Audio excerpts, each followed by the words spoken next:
அனைவருக்கும் வணக்கம். அரசாங்க சேவை ஆணைக்குழுவின் நடைமுறை விதிகள் என பொதுவாக அழைக்கப்படுகின்ற 23/10/29 இலக்கமும் 2022 ஆண்டு டிசம்பர் மாதம் 14ஆம் தேதி வெளியிடப்பட்டதுமான இலங்கை ஜனநாயக சோசலிச குடியரசின் அதிவிசேட வர்த்தமான பத்திரிகை தொடர்பாக இந்த காணொளி பதிவு இடம்பெறுகிறது. குறிப்பாக அபிவிருத்தி உத்தியோகத்தர் சேவையின் 2வது தரத்தில் உள்ள அலுவலர்களுக்கு நடைபெறுகின்ற 2வது வினைத்திறமைகான் தடை பரீட்சை தொடர்பில் அதன் 1வது வினாத்தாளான தாவண விதிக்கோவை மற்றும் நடைமுறை விதிகள் எனும் வினாத்தாளை மனதிற்கொண்டு அவ்வினாத்தாளுக்கு விடையளிப்பதற்காக இலகுவான முறையில் தங்களை தயார் செய்து கொள்வதற்கும் அதிக நம்பிக்கையோடு பரீட்சையை எதிர்கொள்வதற்கும் பரீட்சார்த்திகளை ஊக்குவிக்கும் நோக்கில் பிரதானமாக கவனம் செலுத்தி படிக்கப்பட வேண்டிய பொதுச்சேவை ஆணைக்குழுவின் நடைமுறை விதிகளின் உறுப்புரைகள் தொடர்பாக இந்த காணொளியிலே பேசப்படுகிறது. இலகுவான வார்த்தையில் சொல்வதாக இருந்தால் பரீட்சையிலே எதிர்பார்க்க வினாக்களை அடிப்படையாக கொண்டு பேசப்படுகின்றது. எனினும் பொதுச்சேவை ஆணைக்குழுவின் நடைமுறை விதிகள் தொடர்பான முழுமையான அறிவினை பெற்றுக்கொள்வதற்கு அதனை முழுமையாக கற்றுக்கொள்வது சிறந்ததாக அமையும். எனினும் விரைவான இலகுவான பரீட்சைக்கு தயார்படுத்தும் நோக்கில் மட்டுமே இக்காணொளி பயன்படுத்தப்படுதல் வேண்டும். எந்த விதமான வியாபார அல்லது லாப நோக்கம் கருதியும் இக்காணொளி பதிவிடப்படவில்லை. இப்பொழுது பொதுச்சேவை ஆணைக்குழுவின் நடைமுறை விதிகள் முக்கியமான பரீட்சை நோக்கிலே கவனம் செலுத்தப்பட வேண்டிய உறுப்புரைகள் தொடர்பாக பார்க்கலாம். முதலில் 7வது உறுப்புரை. அரசாங்க சேவை ஆணைக்குழு பகிரங்க உத்தியோகத்தர்கள் தொடர்பில் தனக்களிக்கப்பட்ட தத்துவங்களை எவ்வாறு கையளிக்கலாம் என்பது தொடர்பாக பார்க்கலாம். அரசாங்க சேவை ஆணைக்குழுவிற்கு அரசியலமைப்பின் கீழ் தத்துவம் அளிக்கப்பட்ட நியமனம், பதவி உயர்வு, இடமாற்றம், ஒழுக்காற்று கட்டுப்பாடு, பதவி நீக்கம் ஆகியவை தொடர்பிலான தத்துவங்களை, அதாவது அதிகாரங்களை எவ்வகையில் கையளிப்பு செய்யலாம் என்ற வகையில் வினவப்படுமாக இருந்தால் 2 விதமாக நீங்கள் விடையளிக்க வேண்டும். 2 விடயங்களை உள்ளடக்கி நீங்கள் விடையளிக்க வேண்டும்.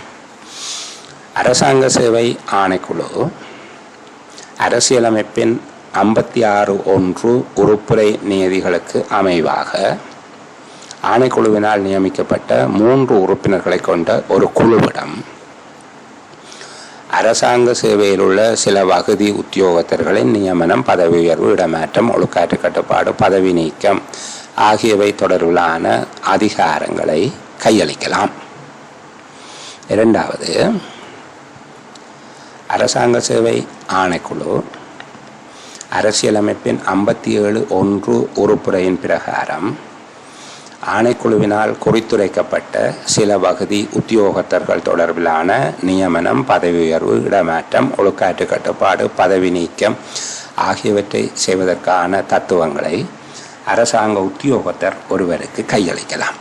2 விதமாக 56(1) கீழ் ஒரு குழுவிடம் கையளிக்கலாம். 57(1) கீழ் அரசாங்க உத்தியோகத்தரிடம் கையளிக்கலாம். ஏற்கனவே சொல்லப்பட்டது போல விரிவாக நீங்கள் எழுத வேண்டும்.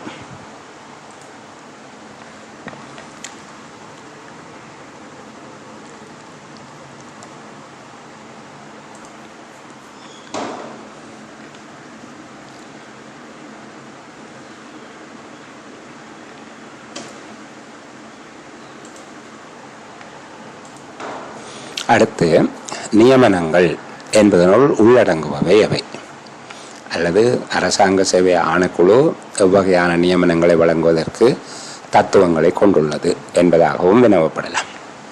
அரசாங்க சேவை ஆணைக்குழுவினால் எவ்வகையான நியமனங்கள் வழங்கப்படலாம், அல்லது நியமனங்கள் என்பதனுள் உள்ளடங்குபவை எவை, எவ்வகையான நியமனங்களை செய்வதற்கு அரசாங்க சேவை ஆணைக்குழுவுக்கு தத்துவம் உள்ளது என்பதாக கேட்கப்படலாம். முதலாவது, பதவி ஒன்றுக்கு நியமனம் செய்தல். பதவி ஒன்றுக்கு நியமனம் செய்தல் என்பது பதிலீடு, ஒப்பந்தம், அமையம், தற்காலிகம், கடமையை கவனித்தல், பதில் கடமை மற்றும் நிரந்தரம் ஆகிய அடிப்படைகளில் அமையலாம். ஆகவே அந்த விடயத்தை குறிப்பிட்டு நாங்கள் பதிலீடு, ஒப்பந்தம், அமையம், தற்காலிகம், கடமையை கவனித்தல், பதில் கடமை மற்றும் நிரந்தரம் ஆகிய அடிப்படைகளில் பதவி ஒன்றுக்கு நியமித்தல். 2. அரசாங்க உத்தியோகத்தர் ஒருவர் தற்போதுள்ள சேவை அந்தஸ்தில் மாற்றம். 3. அரசாங்க சேவையில் உள்ள பதவி ஒன்றை வகிக்கின்ற உத்தியோகத்தர் ஒருவரை அரசாங்க சேவையில் உள்ள வேறு ஒரு பதவிக்கு நியமனம் செய்தல். அரசாங்க சேவையின் குறைந்த பதவி தரத்தில் உள்ள அரசாங்க உத்தியோகத்தர் ஒருவரை உயர்தரத்தில் உள்ள பதவி ஒன்றுக்கு நியமனம் செய்தல். அரசாங்க சேவையில் இருந்து ஓய்வு பெற்ற அரசாங்க உத்தியோகத்தர் ஒருவரை அல்லது அரசாங்க சேவையில் இருந்து உரிய முறையில் பதவி விலகிய அரசாங்க உத்தியோகத்தர் ஒருவரை மீள நியமனம் செய்தல் அல்லது மீள சேவைக்கு அமர்த்துதல் ஆகிய 5 விடயங்களை நீங்கள் குறிப்பிடலாம். இதில் 5ஆவதாக குறிப்பிடப்பட்டிருக்கக்கூடிய அரசாங்க சேவையிலிருந்து ஓய்வு பெற்ற அரசாங்க உத்தியோகத்தர் ஒருவரை மீள் நியமிப்பு செய்தல் அல்லது மீள சேவைக்கு அமர்த்துதல், உரிய வகையில் பதவி விலகி அரசாங்க உத்தியோகத்தர் ஒருவரை மீள நியமித்தல் அல்லது மீள சேவைக்கு அமர்த்தல் ஆகிய நியமனம் அரசாங்க சேவை ஆணைக்குழுவினால் மட்டுமே செய்யப்பட வேண்டும். அரசாங்க சேவை ஆணைக்குழுவினால் தத்துவங்கள் கையளிக்கப்பட்ட அதிகாரப்படங்களினால் செய்ய முடியாது. இது தனியாக கேட்கப்பட்டால் விடையளிக்கக்கூடிய விதமாக ஞாபகத்தில் வைத்துக் கொள்ளுங்கள். அடுத்து 30வது உறுப்புரை. நியமனம் செய்யும் அதிகாரி ஒருவரால் நியமனம் ஒன்றை வழங்குவதற்கு முன்பாக எவ்வாறான நிபந்தனைகள் பூர்த்தியாக்கப்பட்டுள்ளது என்பது தொடர்பாக திருப்தி அடைய வேண்டும். நியமனம் வழங்குவதற்கு முன்பாக நியமன அதிகாரி ஒருவர் குறித்த நியமனம் தொடர்பில் எவ்வாறான நிபந்தனைகள் பூர்த்தியாக்கப்பட்டுள்ளமை தொடர்பாக திருப்தி அடைதல் வேண்டும். முதலாவது, குறித்த பதவியானது தொடர்புடைய நிறுவனத்தின் அங்கீகரிக்கப்பட்ட பதவி அணியில் உள்ள அனுமதிக்கப்பட்டுள்ள ஒரு பதவி என்பது தொடர்பாக திருப்தி அடைய வேண்டும். குறித்த பதவியானது தொடர்புடைய அதிகாரியினால் அனுமதிக்கப்பட்டுள்ள நிறுவனத்தின் அங்கீகரிக்கப்பட்ட பதவி அணிக்கு உட்பட்டது. 2. குறித்த பதவிக்கென திரைசேரியினால் நிதியங்கள் வழங்கப்பட்டுள்ளன, அதாவது அதற்கான நிதி ஏற்பாடுகள் செய்யப்பட்டுள்ளன. 3. உண்மையிலேயே பதவி அணியில் பதவி வெற்றிடம் காணப்படுகின்றது. 4. குறிப்பிட்ட நியமனம் உரிய முறையில் அங்கீகரிக்கப்பட்ட சேவை பிரமாண குறிப்பு அல்லது ஆட்சேபு திட்டத்துக்கு அமைவானது. 5. நியமனம் செய்வதற்கான உரிய அதிகாரம் தனக்கு வழங்கப்பட்டுள்ளது ஆகிய 5 விடயங்கள் தொடர்பில் 5 நிபந்தனைகள் தொடர்பில் திருப்தி அடைதல் வேண்டும்.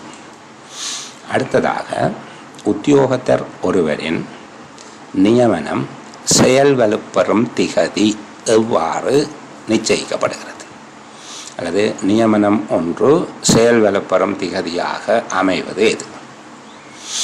தொடர்புடைய நியமன கடிதத்தில் குறிப்பிடப்பட்டுள்ள திகதி அல்லது உத்தியோகத்தர் முறைப்படி தனது பதவியில் கடமையை பொறுப்பேற்ற திகதி. இதில் எது பிந்திய திகதியாக அமைகிறதோ அந்த திகதி நியமனம் செயல்வலுப்பெறும் திகதியாக இருக்க வேண்டும். எனினும் எவரேனும் ஒரு உத்தியோகத்தர் விசேட சந்தர்ப்பங்களில் ஏற்கனவே உள்ள கடமையில் தற்காலிகமாக விடுவிக்கப்பட்டிருந்தால் அல்லது கடமையின் நிமித்தம் வெளிநாடு சென்றிருந்தால் அல்லது தனது கட்டுப்பாட்டுக்கு அப்பாற்பட்ட விடயத்தின் காரணமாக நியமனத்தின் பின்னர் அவர் புதிய பதவியில் கடமையை பொறுப்பேற்பதற்கு தடை ஏற்படும் போது அந்த நியமனம் செயல்வளவுக்கு வரும் திகதி அரசாங்க சேவை ஆணைக்குழுவினால் தீர்மானிக்கப்படும். எளிமையாக சொல்லுவோமாக இருந்தால், தொடர்புடைய நியமன கடிதத்தில் குறிப்பிடப்பட்டுள்ள திகதி அல்லது உத்தியோகத்தர் முறைப்படி தனது பதவியின் கடமைகளை பொறுப்பேற்ற திகதி, இதில் எது பிந்திய திகதியாக நிகழ்கிறதோ அத்திகதி நியமனம் செயல்வளவுக்கு வரும் திகதியாக இருக்கும். எனினும் விசேட சந்தர்ப்பங்களில் நியமனம் செயல்வளவுக்கு வரும் திகதி அரசாங்க சேவை ஆணைக்குழுவினால் தீர்மானிக்கப்படும். அடுத்து உறுப்புரைகள் 38 தொடக்கம் 41 வரையிலான 4 உறுப்புரைகளையும் உள்ளடக்கியதாக வினவப்படக்கூடியது சேவை பிரமாண குறிப்பு மற்றும் ஆட்சேர்ப்பு திட்டம். சேவை பிரமாண குறிப்பு ஒன்று எவ்வாறு ஆட்சேர்ப்பு திட்டங்களிலிருந்து வேறுபடுகிறது என வினவப்படலாம், அல்லது சேவை பிரமாண குறிப்பு ஆட்சேர்ப்பு திட்டங்கள் என்பதாக சிறு குறிப்பு வரையுமாறு கேட்கப்படலாம். இவ்வாறு கேட்கப்படுகிற போது முதல்ல நாங்கள் சொல்ல வேணும், அரசாங்க சேவையில் உள்ள அங்கீகரிக்கப்பட்ட சேவை ஒவ்வொன்றிற்கும் சேவை பிரமாண குறிப்பொன்று காணப்படுவதோடு அந்த சேவைகளுக்கு வெளியே உள்ள பதவி ஒவ்வொன்றுக்கும் ஆட்சேர்ப்பு திட்டம் காணப்படுகிறது. அரசாங்க சேவையின் அங்கீகரிக்கப்பட்ட சேவைகள் ஒவ்வொன்றுக்கும் சேவை பிரமாண குறிப்பு காணப்படுவதோடு அந்த சேவைகளுக்கு வெளியே உள்ள அனுமதிக்கப்பட்ட பதவி ஒவ்வொன்றிற்கும் ஆட்சேர்ப்பு திட்டம் ஒன்று காணப்படும். சேவை பிரமாண குறிப்பு மற்றும் ஆட்சேர்ப்பு திட்டம் என்பவற்றில் ஆட்சேர்ப்புக்கான தகமைகள், ஆட்சேர்ப்பு செய்யப்படும் முறைகள், சம்பள அளவு திட்டங்கள், சேவை நிபந்தனைகள், பதவி உயர்வு முறைகள், தொழிலுக்கான நெறிமுறைகள் மற்றும் தொடர்புடைய இன்ன பிற சகல விவரங்களும் உள்ளடக்கப்பட்டிருக்க வேண்டும். சேவை பிரமாண குறிப்பு அல்லது ஆட்சேர்ப்பு திட்டத்தில் ஆட்சேர்ப்புக்கான தகமைகள், ஆட்சேர்ப்பு முறைகள், சம்பள அளவு திட்டங்கள், சேவை நிபந்தனைகள், பதவி உயர்வு முறைகள், தொழில் நெறிமுறைகள் மற்றும் தொடர்புடைய இன்ன பிற சகல விவரங்களும் உள்ளடக்கப்பட்டிருக்க வேண்டும். மூன்றாவதாக, சேவை பிரமாண குறிப்பு அரசாங்க சேவை ஆணைக்குழுவின் நடைமுறை விதிகளின் முதலாம் பின்னிணைப்பில் உள்ள மாதிரிக்கு அமைவாகவும் ஆட்சேர்ப்பு திட்டங்கள் இரண்டாம் பின்னிணைப்புகளில் உள்ள மாதிரிக்கு அமைவாகவும் தயாரிக்கப்பட வேண்டும். சேவை பிரமாண குறிப்பு பொதுச்சேவை ஆணைக்குழுவின் நடைமுறை விதிகளின் முதலாம் பின்னிணைப்பில் உள்ள மாதிரிக்கு அமைவாகவும் ஆட்சேர்ப்பு திட்டங்கள் இரண்டாம் பின்னிணைப்புகளின் நியம மாதிரிக்கு அமைவாகவும் தயாரிக்கப்பட வேண்டும். சேவை பிரமாண குறிப்புகளும் ஆட்சேர்ப்பு திட்டங்களும் தொடர்புடைய அமைச்சு செயலாளரினால் தாபன பணிப்பாளர் நாயகம், தேசிய சம்பள ஆணைக்குழு, நியமன அதிகாரி ஆகியோரின் அவதானிப்புகள் சிபார்சுகளுடன் தனது சிபார்சுகளையும் உள்ளடக்கியதாக அரசாங்க சேவை ஆணைக்குழுவிடம் அங்கீகாரத்துக்காக சமர்ப்பிக்கப்பட வேண்டும். சேவை பிரமாண குறிப்புகளும் ஆட்சேர்ப்பு திட்டங்களும் நியமன அதிகாரி, தேசிய சம்பள ஆணைக்குழு, தாபன பணிப்பாளர் நாயகம் ஆகியோரின் சிபார்சுகளோடு தன்னுடைய சிபார்சும் உள்ளடக்கியதாக தொடர்புடைய அமைச்சு செயலாளரினால் அரசாங்க சேவை ஆணைக்குழுவிடம் அங்கீகாரத்துக்காக சமர்ப்பிக்கப்பட வேண்டும். இவை அமைச்சரவையினால் அனுமதிக்கப்பட்டுள்ள கொள்கைகளுக்கு முழுமையாக அமைவுற்று இருக்க வேண்டும். அமைச்சரவையினால் அனுமதிக்கப்பட்ட கொள்கைகளுக்கு அமைவானதாக இருக்க வேண்டும். சேவை பிரமாண குறிப்பு வர்த்தமானி அறிவித்தலில் பிரசுரிக்கப்படுவதன் மூலமும் ஆட்சேர்ப்பு திட்டம் பொருத்தமான வழிமுறைகளின் ஊடாகவும் பகிரங்கப்படுத்தப்படும். இந்த விடயங்களை உள்ளடக்கியதாக நீங்கள் விடை எழுத வேண்டும். சேவை பிரமாண குறிப்பு ஆட்சேர்ப்பு திட்டம் என்று வருகிற போது முதலாவது சேவை பிரமாண குறிப்பு ஒரு சேவைக்குரியதாக இருக்கும். ஆட்சேர்ப்பு திட்டம் என்பது அந்த சேவைக்கு வெளியே உள்ள பதவி ஒன்றுக்குரியதாக இருக்கும். இந்த இரண்டுமே ஒரே விதமான உள்ளடக்கங்களை கொண்டதாக இருக்கும். அடுத்ததாக முதலாம் பின்னிணைப்புக்கு அமைவாக சேவை பிரமாண குறிப்பும் இரண்டாம் பின்னிணைப்புக்கு அமைவாக ஆட்சேர்ப்பு திட்டமும் வரையப்படுவதாக இருக்கும். அமைச்சு செயலாளரால் அரசாங்க சேவை ஆணைக்குழுவிடம் இவை அங்கீகாரத்துக்காக சமர்ப்பிக்கப்படும். அப்படி சமர்ப்பிக்கப்படுகிற போது நியமன அதிகாரி, தேசிய சம்பள ஆணைக்குழு, தாவன பணிப்பாளர் நாயகம் ஆகியோருடைய அவதானிப்புகள் மற்றும் சிபாரிசுகளை உள்ளடக்கி சமர்ப்பிக்கப்பட வேண்டும். சேவை பிரமாண குறிப்பும் ஆட்சேர்ப்பு திட்டமும் அமைச்சரவையினால் அனுமதிக்கப்பட்ட கொள்கைகளுக்கு முரணாகாத வகையில் இருக்க வேண்டும். இவை சேவை பிரமாண குறிப்பு ஒரு வர்த்தமானி அறிவித்தலாலும் தாபன விதிக்கோவை உரிய வகையிலான ஒரு பகிரங்கப்படுத்தலினாலும் வெளியீடு செய்யப்படுகிறது என்பதாக உங்களுடைய விடை அமைந்தால் முழுமையானபடியாக இருக்கும். அடுத்ததாக சேவை பிரமாண குறிப்பு அல்லது ஆட்சேர்ப்பு திட்டம் ஒன்றை திருத்தம் செய்வதற்கான அல்லது திருத்தம் செய்வதற்காக சமர்ப்பிக்கப்படுகின்ற வழிமுறை என்று கேட்கப்பட்டால், சேவை பிரமாண குறிப்பு அல்லது ஆட்சேர்ப்பு திட்டம் ஒன்றை திருத்தம் செய்வதற்காக சமர்ப்பிக்கப்படுகின்ற முறைமை என்ன என்று கேட்கப்படுகிற போது நாங்கள் முதல்ல சொல்ல வேணும், திருத்தம் செய்வதற்காக சேவை பிரமாண குறிப்பு அல்லது ஆட்சேர்ப்பு திட்டம் ஒன்றை திருத்துவதற்கான தேவை எழுகின்ற போது உரிய அமைச்சு செயலாளரினால் அரசாங்க சேவை ஆணைக்குழுவுக்கு அத்திருத்தத்துக்கான விண்ணப்பம் சமர்ப்பிக்கப்படும். அப்படி சமர்ப்பிக்கும் போது தாபன பணிப்பாளர் நாயகம், தேசிய சம்பள ஆணைக்குழு மற்றும் நியமன அதிகாரி ஆகியோரின் சிபார்சு மற்றும் அவதானிப்பு என்பவற்றோடு சமர்ப்பிக்கப்படும்.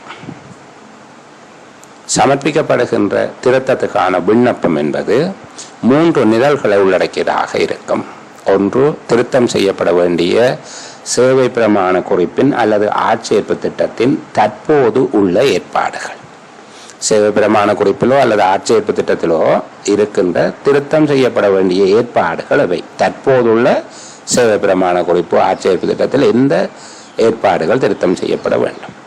2வது, திருத்தம் செய்வதற்கான காரணம். 3வது, திருத்த வடிவம், உத்தேச திருத்தங்கள். சேவை பிரமாண குறிப்பு அல்லது ஆட்சேர்ப்பு திட்டத்தினுடைய வரைவில் உத்தேசிக்கப்பட்ட திருத்தங்கள் அடிக்கோடிட்டு அதை வெளிப்படுத்தி காண்பித்து உள்ளடக்கப்பட்டிருக்க வேண்டும். திருத்தம் செய்யப்பட்ட இடம் அடிக்கோடிட்டு காட்டப்பட்டிருக்க வேண்டும் என்பதாக எழுதினால் போதுமானது. அடுத்து 45வது உறுப்புரை. இது 5வது அத்தியாயம். இந்த அத்தியாயத்தில் ஒரே ஒரு உறுப்புரை தான் இருக்கு. இது பல பரீட்சைகளில் தொடர்ச்சியாக கேட்கப்படுகிற ஒரு கேள்வி. அரசாங்க சேவையில் நியமனம் பெறுவதற்கு தகமை இல்லாதவர்கள் யார்? ஒன்று, இலங்கை பிரஜை அல்லாதவர் அல்லது பிரஜா உரிமை இழந்த ஒருவர். இலங்கை பிரஜை இல்லாத ஒருவர், இலங்கை பிரஜையாக இருந்து பிரஜா உரிமை இழந்தவர்.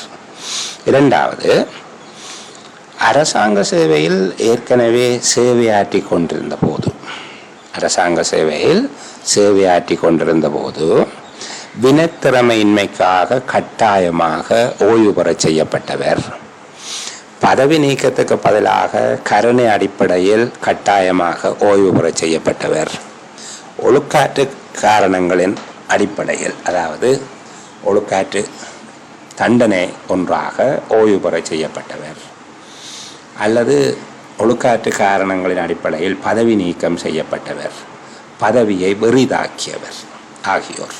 இது ஒரு விட தான். இவ்வளவு பேரையும் சொல்லுகிற போது 5 பேரை சொன்னாலும் அந்த 5 பேரையும் சேர்த்து ஒரே விடையாகத்தான் நீங்கள் கருத வேணும்.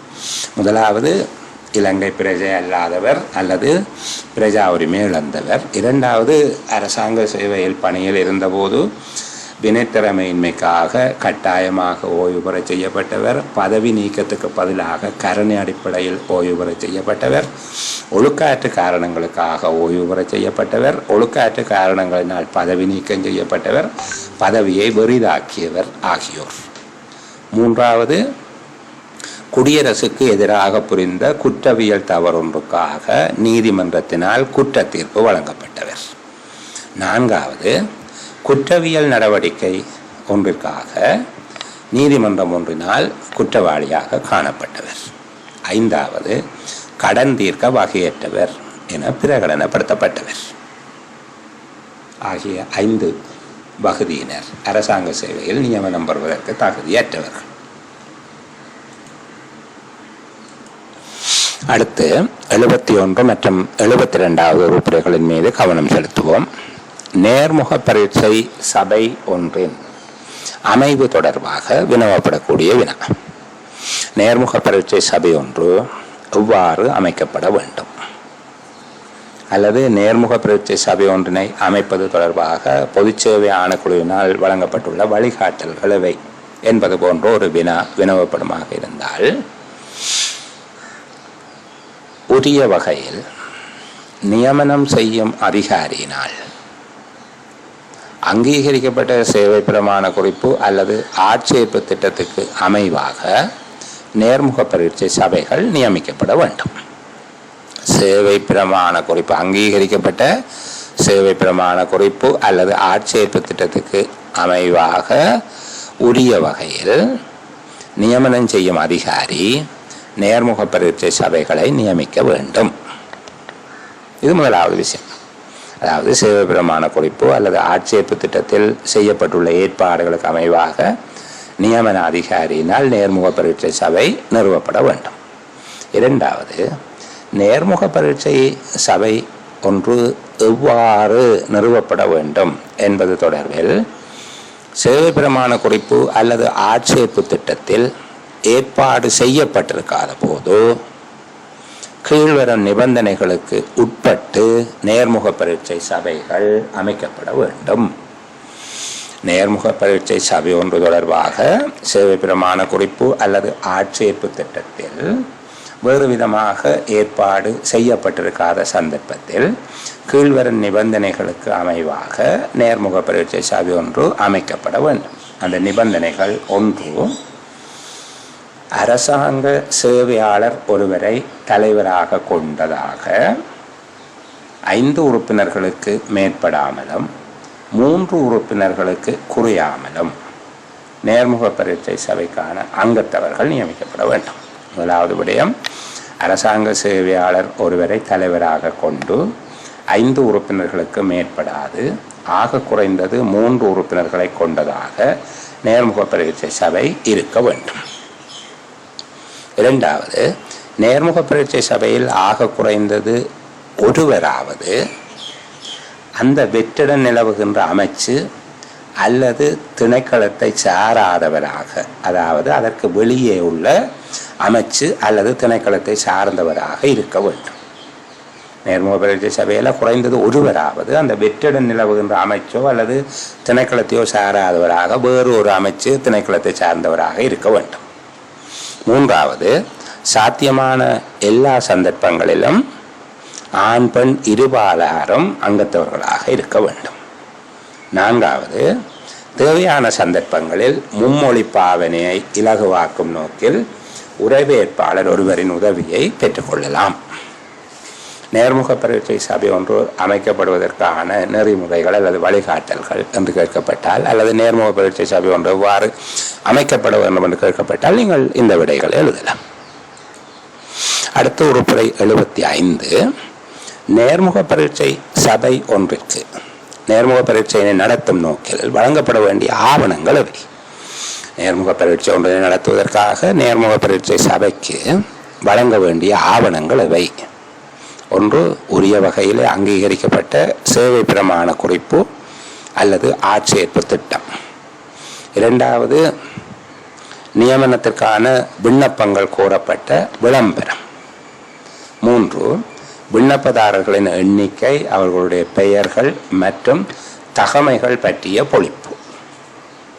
நான்காவது, நேர்முக பரீட்சை அட்டவணை ஆகிய ஆவணங்கள் வழங்கப்பட வேண்டும். தொடர்ந்து உறுப்புரை 96 மற்றும் 97 மீது கவனம் செலுத்தி வினவப்படக்கூடிய வினா, கடமையை பொறுப்பேற்கும் போது கடமையை பொறுப்பேற்கும் முதல் நாளிலேயே குறித்த உத்தியோகத்தினால் நிறுவன தலைவர் அல்லது திணைக்கள தலைவரிடம் கையளிக்கப்பட வேண்டிய ஆவணங்கள் எவை என்று கேட்பார்கள். நியமனம் பெற்ற ஒருவர் கடமைகளை பொறுப்பேற்கும் முதலாவது நாளிலேயே நியமனம் செய்யும் அதிகாரியிடம் அல்லது நிறுவன தலைவர், திணைக்கள தலைவர் ஆகியோரிடம் கையளிக்க வேண்டிய ஆவணங்கள் எவை? ஒன்று, அரசாங்க சேவை ஆணைக்குழுவின் நடைமுறை விதிகள் பின்னிணைப்பு 6 உள்ளவாறு கடமையை பொறுப்பேற்றமைக்கான கடிதம் ஒன்றை கையளிக்க வேண்டும்.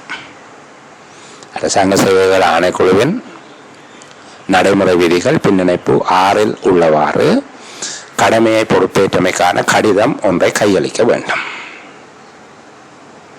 அத்தோடு பின்வரும் ஆவணங்களையும்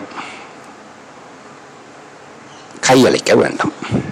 தேசிய அடையாள அட்டையின் சான்றுபடுத்திய பிரதி, பிறப்பு பதிவு சான்றிதழ், நியமனத்துக்கான அடிப்படை கல்வி தகமைகளை உறுதிப்படுத்துகின்ற நேர்முக பரீட்சையின் போது சமர்ப்பித்த கல்வி சான்றிதழ்கள், பிற கல்வி தகமைகள், தொழில்சார் தகமைகள் என்பவற்றுக்கான மூல சான்றிதழ்களும் அவற்றின் ஒரு சோடி ஒளிப்பட பிரதிகளும் சமர்ப்பிக்கப்பட வேண்டும்.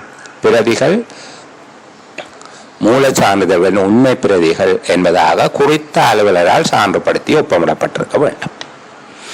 4வது, திருமணமானவரின் திருமண சான்றிதழ், வாழ்க்கை துணையின் பிறப்பு சான்றிதழ், பிள்ளைகள் இருந்தால் பிள்ளைகளின் பிறப்பு சான்றிதழ், படிவம் பொது 160 சேவை உடன்படிக்கை, படிவம் பொது 261 சொத்துக்களின் பிரகடனம், தொடர்புடைய சந்தர்ப்பங்களில் பொருத்தமான சந்தர்ப்பங்களில் சொத்துக்கள் பொறுப்புகளின் பிரகடனம், நிரந்தரமான அல்லது தற்காலிகமான பதிவிட முகவரி, தொலைபேசி இலக்கம், மின்னஞ்சல் முகவரி ஆகியவை. இது தவிர சுயவிவர கோவை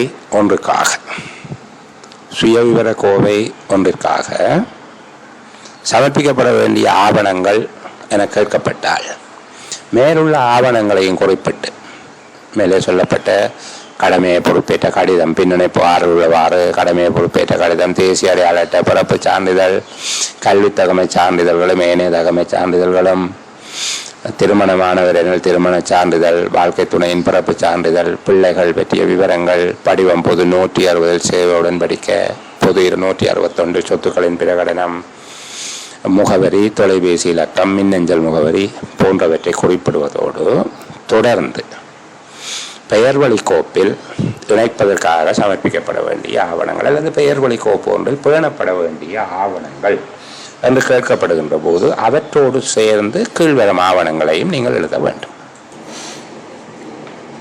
நியமன கடிதத்தின் பிரதி, வரலாற்றுத்தாள், விதவைகள் அனாதைகள் ஓய்வூதிய திட்டம் அல்லது தகுதார அனாதைகள் ஓய்வூதிய திட்டத்தின் செய்யப்பட்ட பிரகடனத்தின் பிரதி அல்லது அரசாங்க சேவை சேவலாம நிதியத்தின் செய்யப்பட்ட பிரகடனத்தின் பிரதி, பிணைப்பணம் செலுத்த வேண்டிய ஒருவராக இருந்தால் பிணைப்பணம் செலுத்தப்பட்டுள்ளது என்பதற்கான சான்றிதழின் பிரதி, சுகாதாரம் 169 படிவத்தில் செய்யப்பட்ட மருத்துவ அறிக்கை, சத்திய பிரமாணம் அல்லது உறுதியுரை என்பவற்றோடு மேலதிகமாகவும் சில விடயங்களை நீங்கள் எழுதலாம். இடமாற்ற கடிதங்கள் இந்த பிரதி, செயலாற்ற மதிப்பீடுகள், வேதனையற்ற சான்றிதழ்கள், மெச்சுரைகள், கண்டனங்கள் போன்றவையும் எழுதலாம். சாதாரணமாக கேட்கப்பட்டால் சுயவிவர கோவையில் உள்ளடங்கும் ஆவணங்கள் எவை என்று கேட்கப்பட்டால், பொதுவாக சுயவிவர கோவையின் நோக்கங்களுக்காக பெறப்படுகிற ஆவணங்கள் எவை என்று கேட்டால் மேலே சொல்லப்பட்டவற்றோடு சேர்த்து இவற்றையும் உள்ளடக்கியதாக உங்களுடைய விடையை எழுதுங்கள். 108வது உறுப்புரையின் மீது கவனம் செலுத்துவோம். முன்னாள் படை சேவையாளர்களுக்கு அரசாங்க சேவை நியமனம் தொடர்பாக வழங்கப்படக்கூடிய சலுகைகள் அது 50 வயதுக்கு மேற்படாத அரசாங்க சேவையில் நியமனம் ஒன்றை கோருகின்ற தரைப்படை, கடற்படை, வான்படை ஆகியவற்றில் சேவையாற்றிய முன்னாள் படை சேவையாளர்களுக்கு 3 விதமான சலுகைகள் வழங்கப்படலாம். ஒன்று, வயதில்லை. அவர் நியமனம் கோரும் பதவியில் உச்ச வயதில்லை.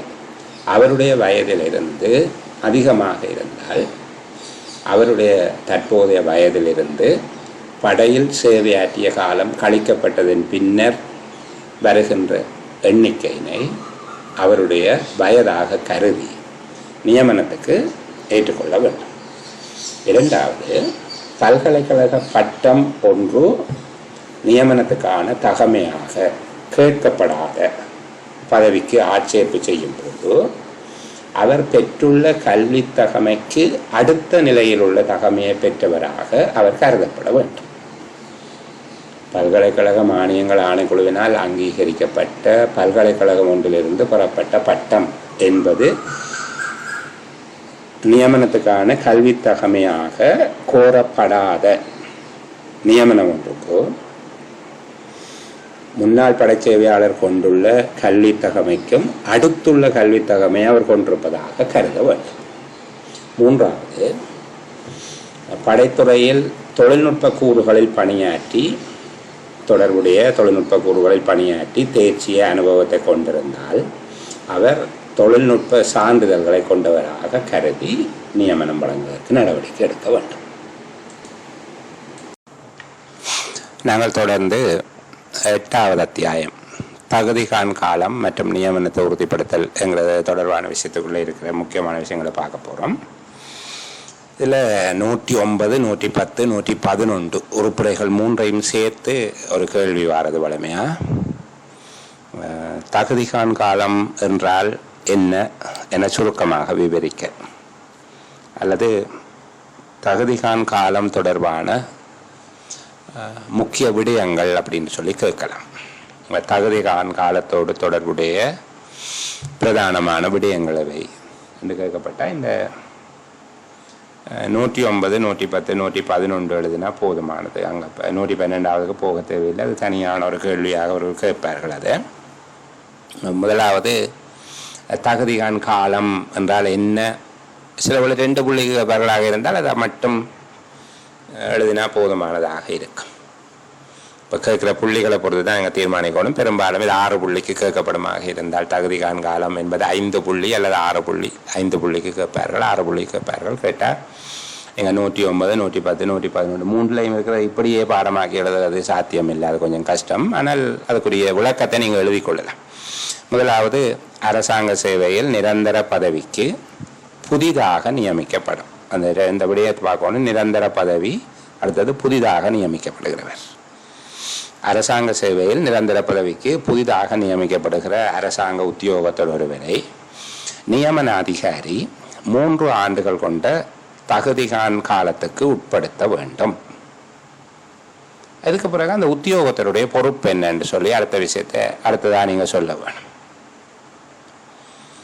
தகுதிகான் காலப்பகுதிக்கு உட்படுத்தப்பட்டு நியமனம் வழங்கப்படுகிற உத்தியோகத்தர் ஒருவர் அந்த காலப்பகுதியில் நியமன கடிதத்தினால் தன் மீது பொறுப்பிக்கப்பட்டுள்ள அல்லது விதிக்கப்பட்டுள்ள கடப்பாடுகள், பொறுப்புகளை ஊக்கம் தளராமல் நிறைவேற்றுவதன் மூலமாகவும் தன்னுடைய சிறந்த நடத்தை மற்றும் சிறந்த வரவு, நன்னடத்தை மற்றும் சிறந்த வரவு மூலமாகவோ வினைத்திறமையுடன் சேவைகளை புரிவதன் மூலமாகவும் தொடர்புடைய பதவிக்கு தான் பொருத்தமானவர் என்பதை நிரூபித்துக் கொள்ள வேண்டும்.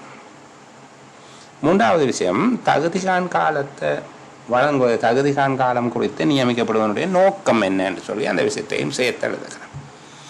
தகுதிகான் கால நிபந்தனைகளோடு நியமிக்கப்படுவது குறித்த உத்தியோகத்திற்குரிய கடமைகளை கற்றுக்கொள்வதற்கு வசதி வழங்குவதன் மூலமாக அவர் நிரந்தர சேவையில் தொடர்ந்தும் வைத்திருப்பதற்கு பொருத்தமானவரா என்பதை பரிசீலித்து பார்ப்பதற்காக என்பதை கருத்தில் கொள்ள வேண்டும். அதாவது அவருக்கு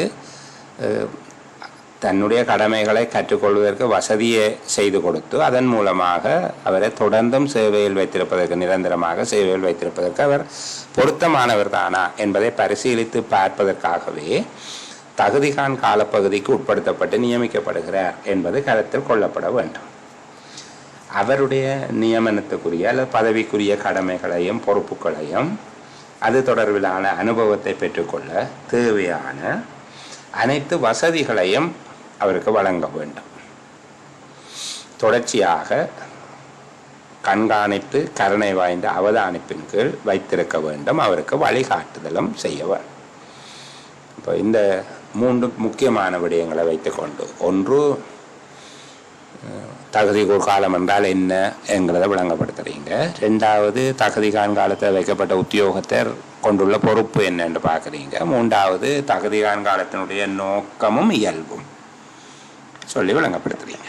சரிதானே? இந்த 3 விஷயத்தையும் எழுதினா தகுதிகான் காலம் என்பதற்குரியது முடிஞ்சது. அடுத்தது 112வது ஆர்டிக்கல் தனி கேள்வியாக கேட்கிறது. அவர்கள் கேட்கறதுக்கு வாய்ப்பு இருக்கு. தகுதிகான் காலத்தில்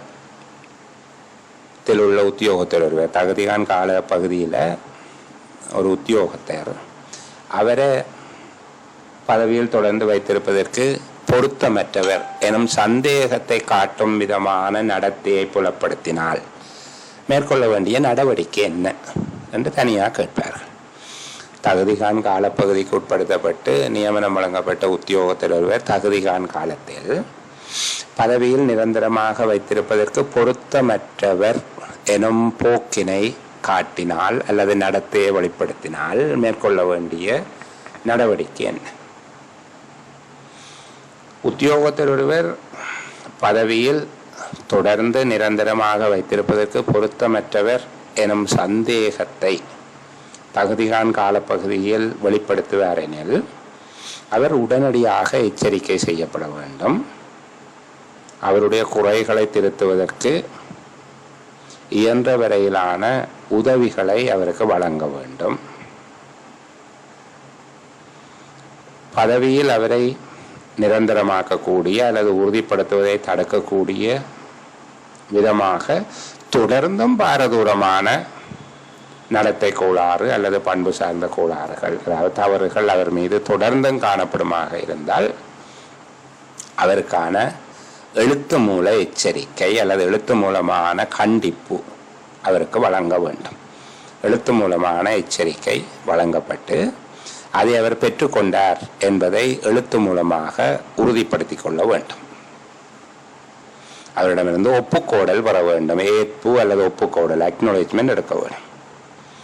உத்தியோகத்தர் அவருடைய குறைகளுக்காக எச்சரிக்கப்பட்டுள்ளார், அவர் திருந்துவதற்கு சந்தர்ப்பம் வழங்கப்பட்டுள்ளது என்பதை திடமாக உறுதி செய்வதற்கு அந்த ஆவணம் உதவும். இப்போ இந்த விடயத்தை நான் சுருக்கமாக திரும்ப ஒரு தடவை சொல்லித்தாரன். ஒரு உத்தியோகத்தர் தன்னுடைய தகுதிகான் காலப்பகுதியில் பதவியில் தொடர்ந்து வைத்திருப்பதற்கு பொருத்தமற்றவர் என்ற விதமான நடத்தையை வெளிப்படுத்துவாராக இருந்தால் முதல்ல உடனடியாக அவர் எச்சரிக்கை செய்யப்பட வேண்டும். அவர் தன்னுடைய குறைகளை திருத்துவதற்கான உதவியை இயன்ற வரையில் வழங்க வேண்டும். எனினும் பதவியில் அவரை வைத்திருப்பதை அல்லது பதவியில் உறுதிப்படுத்துவதை தடுக்கக்கூடிய விதமாக மீண்டும் பாரதூரமான செயல் அல்லது நடத்தை கோளாறு, பண்பு நலன் கோளாறு வெளிப்படுத்துவார் எனில் அவருக்கான கண்டிப்பு எழுத்து மூலமாக அறிவிக்கப்பட வேண்டும். அவர் அதை பெற்றுக்கொண்டதை எழுத்து மூலம் உறுதிப்படுத்திக் கொள்ள வேண்டும். அவ்வாறு அவருடைய ஒப்புக்கோடல் பெறப்படுவது அல்லது பெற்றுக்கொண்டமை பற்றிய ஏற்பு பெறப்படுவது, அதான் அக்னாலஜ்மெண்ட். அவர் கடிதம் அவர் கொடுத்தது என்பதை அவருடைய சைன் பண்ணி எடுக்கும். அவருடைய பெற்றுக்கொண்டமை பற்றிய ஏற்பு பெறப்படுவது உத்தியோகத்தர் அவருடைய குறைகளுக்காக எச்சரிக்கப்பட்டுள்ளார் என்பதையும் திருந்துவதற்கு அவருக்கு சந்தர்ப்பம் வழங்கப்பட்டுள்ளது என்பதையும் திடமாக உறுதி செய்வதற்கான ஆவணம் ஒன்றாக அது அமையும் என்பதாக சொல்லலாம். இந்த 114வது விடயத்தை பார்க்க வேணும். அது தனியாக கேட்கிறவர்கள் முன்னர் இது பின்னணைப்பு 5 என்று சொல்லி இருந்தது. இப்போவும் சில பேர் அலுவலகங்களில் பின்னணைப்பு 5 என்று சொல்லுவார்கள். இப்போது அது மாறிட்டது. இப்போ பின்னணைப்பு 8. தகுதிகான் காலத்தில் உள்ள உத்தியோகத்தர் தொடர்பாக காலப்பகுதியினுடைய முடிவில் நியமன அதிகாரி மேற்கொள்ள வேண்டிய நடவடிக்கை என்ன? தகுதிகான் காலத்தில் வைக்கப்பட்டுள்ள உத்தியோகத்தருக்கு தகுதிகான் காலப்பகுதியின் முடிவில் நியமன அதிகாரியினால் மேற்கொள்ள வேண்டிய நடவடிக்கை என்ன? இப்போ இந்த 114வது விடயத்தை தான் நாங்கள் இந்த இடத்துல சொல்ல போகிறோம். தகுதிகான் காலத்தில் உள்ள அலுவலர் ஒருவர் தொடர்பாக 1ஆம் ஆண்டு 2ஆம் ஆண்டில் அவர் தொடர்பான மீளாய்வு அறிக்கைகள் பின்னணைப்பு 8 உள்ள மாதிரிக்கு அமைவாக திணைக்கள தலைவரால் தயாரிக்க வேண்டும். அதில் ஒவ்வொரு அறிக்கையையும் பெற்றுக்கொண்ட பின்பாக அதை மிக கவனமாக பரிசீலித்து ஏதேனும் குறைகள் இருந்தால் தேவையான சந்தர்ப்பங்களில் அந்த குறைகள் பற்றி உத்தியோகத்திற்கு எச்சரிக்கை செய்யப்பட வேண்டும். 3வது ஆண்டுக்கான அறிக்கை, 3வது ஆண்டு மீளாய்வு அறிக்கை 1ஆம் 2ஆம் ஆண்டு அறிக்கைகளோடு சேர்த்து 3வது ஆண்டில் அவருடைய தகுதிகான் காலம் முடிவடைவதற்கு 3 மாதங்களுக்கு முன்னரே நியமன அதிகாரியிடம் சமர்ப்பிக்கப்பட வேண்டும். தகுதிகான் காலப்பகுதி முடிவடைவதற்கு முன்னர் 3 அறிக்கைகளையும் நியமன அதிகாரி பரிசீலித்து உத்தியோகத்தருடைய தகுதிகான் காலப்பகுதியில் அவரை சேவையில் உறுதிப்படுத்துவதற்கு அல்லது தகுதிகான் காலப்பகுதியை நீடிப்பதற்கான கட்டளையை பிறப்பிக்க வேண்டும். எல்லா சந்தர்ப்பங்களிலும் குறித்த கட்டளையை உத்தியோகத்திற்கு எழுத்து மூலம் அறிவிக்க வேண்டும். இதுதான் அவங்க அந்த கேள்வி. அந்த பின்பகுதியை தனி எழுதினா போதுமா என்று சொல்லி கேட்கக்கூடாது, முழுவதும் எழுத வேணும். அதாவது தகுதிகான் காலம் முடிவடையும் போது நியமன அதிகாரி மேற்கொள்ள வேண்டிய நடவடிக்கை என்ன என்று கேட்டால் நீங்கள் சொல்ல வேணும், 1ஆம் 2ஆம் ஆண்டின் தகுதிகான் காலப்பகுதியில் அது தொடர்பான மீளாய்வு அறிக்கைகள் பின்னிணைப்பு 8 திணைக்கள தலைவர் தயாரிக்க வேண்டும். ஒவ்வொரு அறிக்கையும் பரிசீலிக்கப்பட்டு அதில் ஏதேனும் குறைகள் தென்படுமாக இருந்தால் அவருக்கு அது தொடர்பாக எச்சரிக்கை செய்ய வேண்டும். 3வது ஆண்டு அறிக்கை தகுதிகான் காலம் முடிவடைவதற்கு 3 மாதங்களுக்கு முன்பாகவே தயாரிக்கப்பட வேண்டும். இந்த 3 அறிக்கைகளும் நியமன அதிகாரியிடம் தகுதிகான் காலம் முடிவடைவதற்கு 3 மாத காலப்பகுதிக்கு முன்பாகவே அனுப்பி வைக்க வேண்டும். நியமன அதிகாரி 3 அறிக்கைகளையும் பரிசீலனை செய்து உத்தியோகத்தருடைய தகுதிகான் காலப்பகுதியை உறுதிப்படுத்துவதற்கு அல்லது தகுதிகான் காலப்பகுதியை நீடிப்பதற்கான கட்டளையை பிறப்பிக்க வேண்டும்.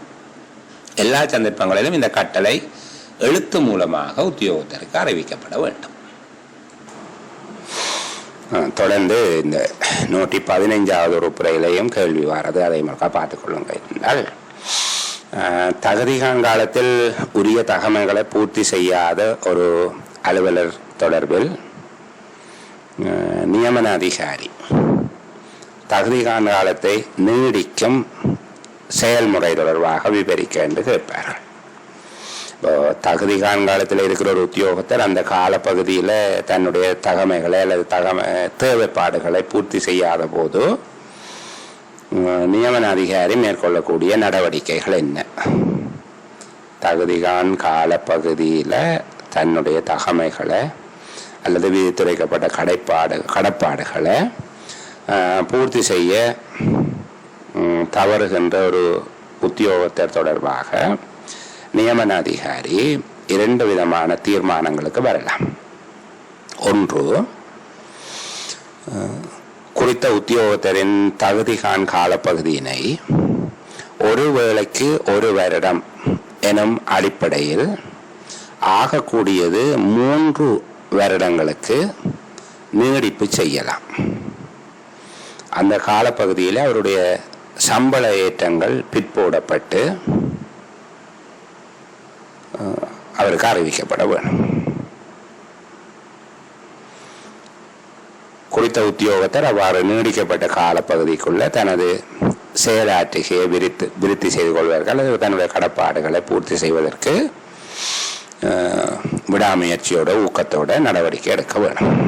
2வது, தகுதிகான் காலப்பகுதியின் முடிவில்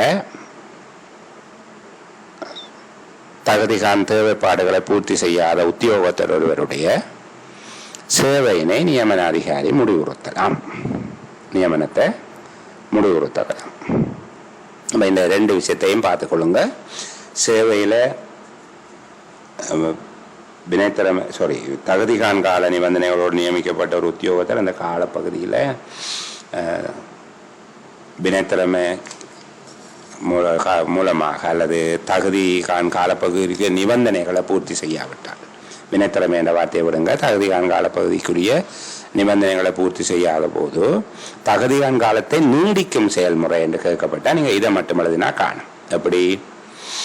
சேவையில் நிரந்தரமாக்குவதற்கு உத்தியோகத்தர் தன்னுடைய தகுதிகான் காலப்பகுதியில் உரிய தகவல்களை பூர்த்தி செய்யாத போது நியமன அதிகாரி அவருடைய தகுதிகான் காலப்பகுதியை 1 தடவைக்கு 1 வருடம் என்ற அடிப்படையில் ஆகக்கூடியது 3 வருடங்கள் நீடிப்பு செய்து அவருடைய ஆண்டு வேதனையேற்றத்தை பிற்போடல் வேண்டும். அவ்வாறு கால நீடிப்பு வழங்கப்பட்ட உத்தியோகத்தர் தன்னுடைய செயலாற்றுகையை விருத்தி செய்து கொள்வதற்கு, அந்த காலப்பகுதியில் தன்னுடைய தகமைகளை பூர்த்தி செய்து கொள்வதற்கு தளராத ஊக்கத்தோடு நடவடிக்கை எடுக்க வேணும். இவ்வளோ சொன்னீங்கன்னா போதுமானது. நாங்கள் இனி கொஞ்சம் தள்ளி போவோம். அடுத்த இந்த பகுதியும் அடிக்கடி கேள்வி கேட்கப்படுகிற பகுதி, பதவி ஒன்றில் பதில் கடமைக்காக நியமிக்கப்படுகிற சந்தர்ப்பங்கள் எவை என்று கேட்பார்கள். அரசாங்க உத்தியோகத்தர் ஒருவர் ஏதேனும் பதவி ஒன்றில் பதில் கடமையாற்றுவதற்காக நியமிக்கப்படுகின்ற சந்தர்ப்பங்கள் எவை? 2 சந்தர்ப்பங்களில் அவர் நியமிக்கப்படுகிறார். ஒன்று, பதவி அணியில் உள்ள பதவி ஒன்றில் சேவையில் உள்ள நிரந்தர உத்தியோகத்தர். பதவி அணியில் உள்ள பதவி ஒன்றில் சேவையில் உள்ள, அவர் இப்போ சர்வீஸில் இருக்கிறார், சேவையில் உள்ள நிரந்தர உத்தியோகத்தர் உரிய அனுமதியுடன் ஏதேனும் ஒரு காலப்பகுதிக்கு கடமைக்கு வராமல் இருக்கும்போது அந்த பதவியின் பொறுப்புகளை ஏற்றுக்கொள்ளுதல் அல்லது அந்த பதவியின் கடமைகளை நிறைவேற்றுவதற்காக நியமிக்கப்படலாம். இது முதலாவது விடயம். ஒரு திணைக்களம் நிறுவனத்தில் அங்கீகரிக்கப்பட்ட பதவி அணியில் உள்ள பதவியில் சேவையில் உள்ள நிரந்தர உத்தியோகத்தர் உரிய அங்கீகாரம் அல்லது உரிய அனுமதியோடு ஏதேனும் ஒரு காலப்பகுதிக்கு சேவைக்கு வராமல் இருக்கும்போது அந்த பதவியின் பொறுப்புகளை ஏற்றுக்கொள்வது அல்லது பதவியின் கடமைகளை நிறைவேற்றுவதற்காக பதில் கடமை நியமனம் வழங்கப்படுகிறது. ரெண்டாவது, பதவி அணியில் உள்ள பதவி வெற்றிடமாக உள்ளபோது குறித்த பதவியின் வெற்றிடத்தை நிரப்புவதற்கு நியமன அதிகாரி ஒரு நியமனத்தை மேற்கொள்ளும் வரையும் அந்த பதவியின் பொறுப்புகளை மேற்கொள்வதற்காக அல்லது கடமைகளை நிறைவேற்றுவதற்காக. இப்போ ரெண்டு சந்தர்ப்பம். ஒன்று, ஆள் இருக்கிறார் ஆனால் வேலைக்கு வரையில், அந்த வேலை அந்த பொறுப்புகளை ஏற்றுக்கொள்வதற்கு அல்லது கடமைகளை நிறைவேற்றுவதற்கு. ரெண்டாவது, அந்த அங்கீகரிக்கப்பட்ட பதவி அணியில் பதவி வெற்றிடமாக இருக்குது, அதை நியமன அதிகாரி நிரப்ப போகிறார், நிரந்தரமாக ஒரு ஆளை நியமிக்க போகிறார். அந்த நிரந்தர நியமிப்பை செய்யும் வரைக்கும் அந்த பதவியின் பொறுப்புகளை மேற்கொள்வதற்காக அல்லது கடமைகளை நிறைவேற்றுவதற்காக. இந்த ரெண்டு சந்தர்ப்பங்களையும் எழுதக்கூடிய 131ஐயும் பார்த்து கொள்ள வேணும். அரசாங்க உத்தியோகத்தர் ஒருவர் பதில் கடமையாற்றுவதற்காக நியமிக்கப்படக்கூடிய சந்தர்ப்பங்கள் எவை என்று சொல்லி கேட்கப்பட்டால் அதை பார்த்தீங்கன்னா காணும். 131 அந்த பகுதியை பார்த்து வச்சுக்கொள்ளுங்க. அடுத்தது வினைத்திறமகான் தடைப்பரீட்சை. நாங்கள் 10வது அத்தியாயம் 142 143 அந்த பகுதிகளை பார்ப்போம். வினைத்திறமகான் தடை தேவைப்பாடுகளை பூர்த்தி செய்வதன் நோக்கம் என்ன என்று கேட்பார்கள். அரசாங்க உத்தியோகத்தர் ஒருவர் எவ்வகையான நோக்கங்களை நிறைவேற்றும் பொருட்டு அல்லது எவ்விதமான தேவைகளை நிறைவேற்றும் பொருட்டு வினைத்திறமகான் தடை தேவைப்பாடுகளை பூர்த்தி செய்ய வேண்டி உள்ளது. அரசாங்க உத்தியோகத்தர் ஒருவர் முதலாவது ஒன்று, தனது சேவையை உறுதிப்படுத்துவதற்கு. இரண்டாவது, சேவையில் உயர்தரத்துக்கு பதவி உயர்வு பெறுவதற்கு. மூன்றாவது, குறித்த சம்பள படிநிலைக்கு அப்பால் செல்வதற்கு. சேவை பிரமாண குறிப்பில் அல்லது ஆட்சேர்ப்பு திட்டத்தில் விதிக்கப்பட்ட வினைத்திறமகான் தடை தேவைப்பாடுகளை நிறைவு செய்ய வேண்டும். இப்போ 3 தேவைகளுக்காக நிறைவு செய்கிறார். இதை எப்படி எழுதிவிட்டீங்கன்னா சரி. அரசாங்க உத்தியோகத்தர் வினைத்திறமகான் தடை தேவைப்பாடுகளை பூர்த்தி செய்வதற்கான நோக்கங்கள் எவை அல்லது பூர்த்தி செய்வதற்கான தேவைகள் எவை? அரசாங்க உத்தியோகத்தர் ஒருவர் தனது சேவையில் உறுதிப்படுத்துவதற்காக அல்லது சேவையில் உயர்தரத்திற்கு பதவி உயர்வு பெறுவதற்காக அல்லது குறித்த சம்பள படிநிலைக்கு அப்பால் செல்வதற்காக சேவை பிரமாண குறிப்பில் அல்லது ஆட்சேர்ப்பு திட்டத்தில் விதித்து உரைக்கப்பட்ட வினைத்திறமகான் தடை தேவைப்பாடுகளை நிறைவு செய்ய வேண்டும். இன்னும் ஒரு கேள்வி இருக்குது. வினைத்திறமகான் தடை பரீட்சையை யாரால் நடத்தப்படுகிறது? வினைத்திறமகான் தடை பரீட்சை யாரால் நடத்தப்படுகிறது? ஒன்று, சேவை பிரமாண குறிப்பு அல்லது ஆட்சேர்ப்பு திட்டத்தில் விதித்துரைக்கப்பட்டபடி தொடர்புடைய அதிகாரியினால், சேவை பிரமாண குறிப்பு அல்லது ஆட்சேர்ப்பு திட்டத்தில் குறித்துரைக்கப்பட்ட அதிகாரியினால் வினைத்திறமகான் தடை பரீட்சைகள் நடத்தப்பட வேண்டும். சேவை பிரமாண குறிப்பு அல்லது ஆட்சேர்ப்பு திட்டத்தில் யாரால் வினைத்திறமகான் தடை பரீட்சைகள் நடத்தப்பட வேண்டும் என குறித்துரைக்கப்பட்டுள்ளதோ அந்த அதிகாரியினால் வினைத்திறமகான் தடை பரீட்சைகள் நடத்தப்படுதல் வேண்டும். வினைத்திறமகான் தடை பரீட்சை எந்த அதிகாரி நடத்த வேண்டும் என்பதை சேவை பிரமாண குறிப்பு அல்லது ஆட்சேர்ப்பு திட்டம் குறித்துரைக்காத சந்தர்ப்பத்தில் பரீட்சையை நியமன அதிகாரி அல்லது நியமன அதிகாரியினால் பெயர் குறித்து அதற்கென நியமிக்கப்பட்ட அதிகாரி, நியமன அதிகாரி அல்லது நியமன அதிகாரியினால் பெயர் குறிப்பிடப்பட்ட அதிகாரி அல்லது நியமன அதிகாரியினால் பெயர் குறிப்பிடப்பட்ட நிறுவனம் அந்த பரீட்சையை நடத்த வேண்டும். அழகான விட 2 விஷயம் சொன்னீங்கன்னா சரி. ஒன்று, சேவை பிரமாண குறிப்பு அல்லது ஆட்சேர்ப்பு திட்டத்தில் வினைத்திறமகான் தடை பரீட்சையை நடத்துவதற்கென பொறுப்பளிக்கப்பட்ட அதிகாரி பரீட்சையை நடத்த வேண்டும். 2வது, வினைத்திறமகான் தடை பரீட்சையை எந்த அதிகாரி நடத்த வேண்டும் என்பதை சேவை பிரமாண குறிப்பு அல்லது ஆட்சேர்ப்பு திட்டம் குறித்துரைக்காத சந்தர்ப்பத்தில் நியமன அதிகாரி அல்லது நியமன அதிகாரியினால் பெயர் குறிப்பிடப்படும் அதிகாரியோ அல்லது நிறுவனமோ பரீட்சையை நடத்த வேண்டும். வினைத்திறமகான் தடை பரீட்சை சித்தி அடைந்த உத்தியோகத்தருக்கு சித்தி அடைந்தமை தொடர்பான அறிவித்தல் எந்த பத்திரத்தில் வழங்கப்படும் என்று கேட்டால், பொதுச்சேவை ஆணைக்குழுவின் நடைமுறை விதிகள் பின்னிணைப்பு 11 உள்ள மாதிரிக்கு அமைவாக வழங்கப்படும். ஓரளவுக்கு நீங்கள் பொதுச்சேவை ஆணைக்குழுவின் நடைமுறை விதிகளில் இருக்கக்கூடிய பின்னிணைப்புகளை பார்த்து வச்சுக்கொள்ளுங்க. இப்போ 1 சேவை பிரமாண குறிப்பு, 2 ஆட்சேர்ப்பு திட்டம், 3 நியமன கடிதம் நிரந்தர நியமனத்துக்கானது, 4வது நியமன கடிதம் ஒப்பந்த அடிப்படையிலானது என்று சொல்லி அந்த ஒழுங்குல இருக்குது. அதற்காக மேலோட்டமாக பார்த்து கொள்ளுங்க. அதை நான் இதுக்குள்ள இப்போ பேச இல்லை. வினைத்திறமகான் தடை பரீட்சையில் உரிய காலப்பகுதியில் சித்தி அடைய தவறுகிற ஒரு உத்தியோகத்திற்கு வழங்கப்படக்கூடிய கால நீடிப்பு தொடர்பாக கேட்கப்பட்டால் நீங்கள் அதையும் அப்படித்தான் எழுதலாம். அப்படி என்றால் ஒரு தடவையில் ஓராண்டு என்கிற அடிப்படையில் ஆகக்கூடியது 3 ஆண்டுகளுக்கு அவருக்குரிய கால நீடிப்பை வழங்கலாம். அந்த உத்தியோகத்தருடைய ஆண்டு வேதனை ஏற்றத்தை பிற்போட்டு அந்த விடயத்தை உத்தியோகத்தருக்கு முறைப்படி அறிவிப்பதற்கு நடவடிக்கை எடுக்க வேண்டும். எவ்வளவு விஷயம் சொன்னீங்கன்னா போதும். அடுத்த ஒரு விடயம், இந்த சேவை மூப்பு சம்பந்தமாக சில முக்கியமான விடயங்கள் மட்டும், மிக ஆழமாக இல்லை. நான் ஏற்கனவே சொன்னது போல அபிவிருத்தி உத்தியோகத்தர்கள் தரம் 2 பரீட்சை என்கிற அடிப்படையில் தான் இதை பார்க்குறோம். சேவை மூப்பு தொடர்பாக சேவை மூப்பை தீர்மானிக்கும் காரணிகள் எவை, அல்லது சேவை மூப்பு எவ்வாறு தீர்மானிக்கப்படுகிறது? 1, அரசாங்க உத்தியோகத்தர்களுடைய சேவை மூப்பு அந்த சேவை அல்லது அந்த வகுப்பு அந்த பதவிக்கு நியமிக்கப்பட்ட திகதி அடிப்படையில் தீர்மானிக்கப்படும். உத்தியோகத்தர்கள் கடமையை பொறுப்பேற்ற திகதி அல்லது அந்த பதவிக்கு நியமிக்கப்பட்ட திகதியின் அடிப்படையில் தீர்மானிக்கப்படும். அவர்கள் நிறுவனத்தில் கடமைகளை பொறுப்பேற்ற திகதி அடிப்படையில் என்று சொல்லி சொன்னால் போதுமானது. சரிதானே? திணைக்களத்தில் அல்லது நிறுவனத்தில் உத்தியோகத்தர்கள் கடமையை பொறுப்பேற்ற திகதி அடிப்படையில். ஒரு திகதியில் 1க்கும் மேற்பட்ட உத்தியோகத்தர்கள் கடமையை பொறுப்பேற்றிருப்பார்களாக இருந்தால், 2வது விடயத்துக்கு வரப்போகிறோம்.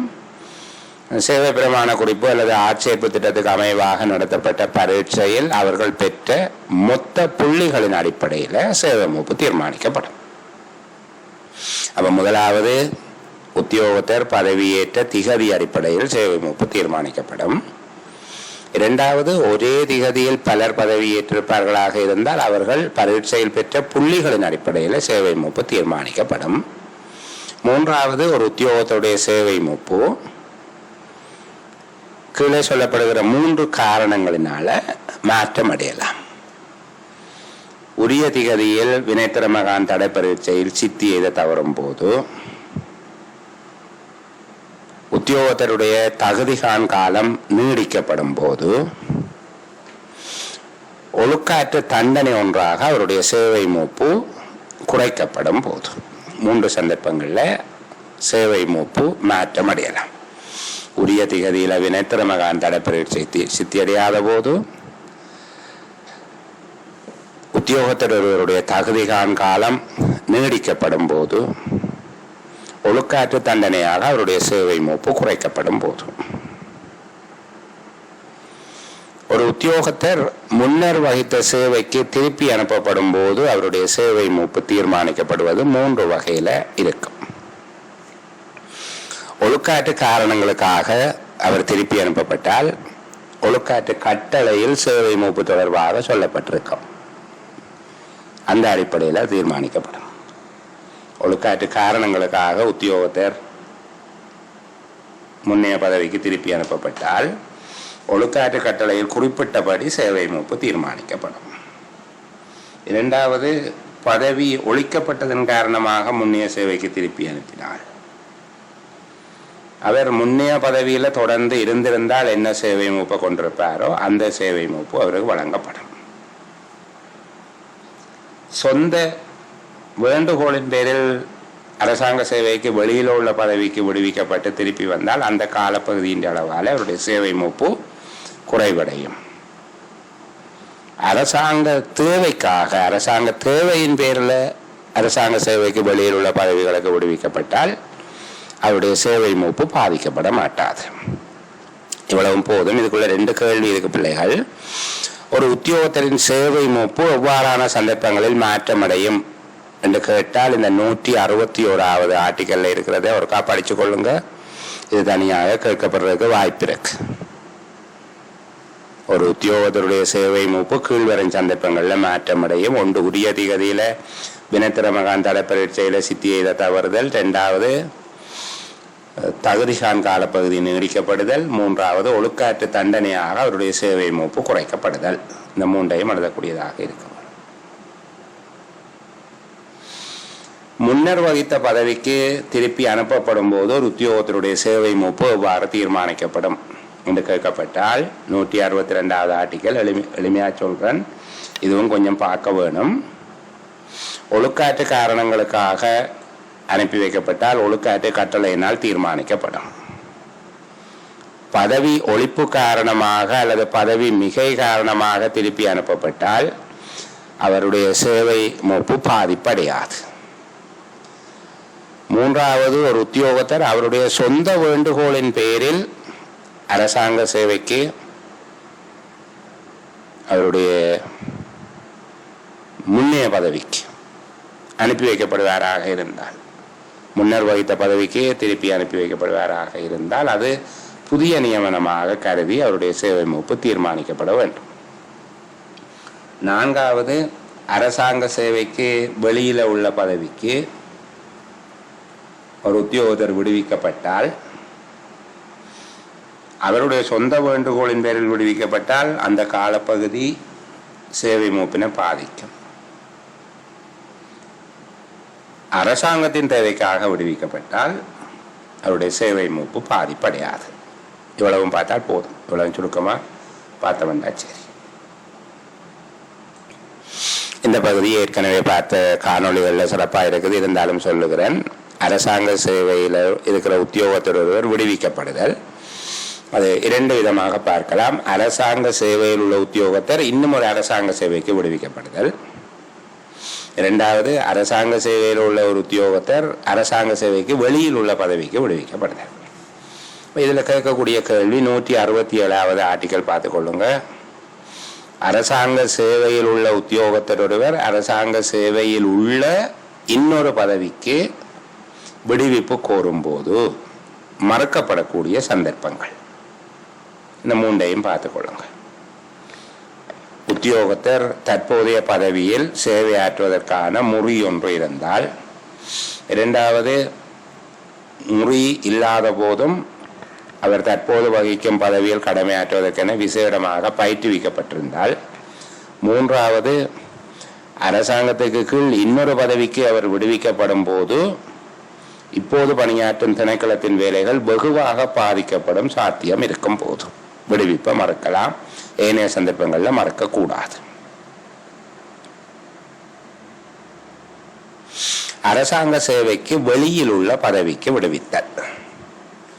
அரசாங்க சேவைக்கு வெளியில் உள்ள பதவிக்கு விடுவிப்பது தொடர்பாக எவ்வாறான சந்தர்ப்பங்களில் அல்லது எவ்வாறான நோக்கங்களுக்காக விடுவிக்கப்படலாம், தற்காலிகமாகவோ நிரந்தரமாகவோ எவ்வாறான நோக்கங்களுக்காக விடுவிக்கப்படலாம் என்று கேட்கப்பட்டால், மாகாண அரசாங்க சேவைக்கு, ஜனாதிபதி அலுவலகத்தின் பதவிக்கு, இலங்கை பாராளுமன்ற பதவி அணிக்கு, பாராளுமன்ற உறுப்பினர், மாகாண சபை உறுப்பினர் போன்ற மக்கள் பிரதிநிதி அல்லது மாகாண ஆளுநர் ஒருவருடைய பதவி அணியில் பணியாற்றுவதற்கு, சுயேட்சை படையில் பணியாற்றுவதற்கு, விசாரணை ஆணைக்குழு சட்டத்தின் கீழ் ஜனாதிபதியினால் அல்லது விசாரணை அரசியலமைப்பினால் அல்லது வேறு சட்டத்தால் நிறுவப்பட்ட ஆணைக்குழு ஒன்றில் பணியாற்றுவதற்கு, பல்கலைக்கழக மானியங்கள் ஆணைக்குழுவினால் அங்கீகரிக்கப்பட்ட பல்கலைக்கழகம் ஒன்றில் பணியாற்றுவதற்கு, அரசாங்க கூட்டு தாபனம் அல்லது சபை ஒன்றில் பணியாற்றுவதற்கு, நியதி சட்ட சபையில் பணியாற்றுவதற்கு,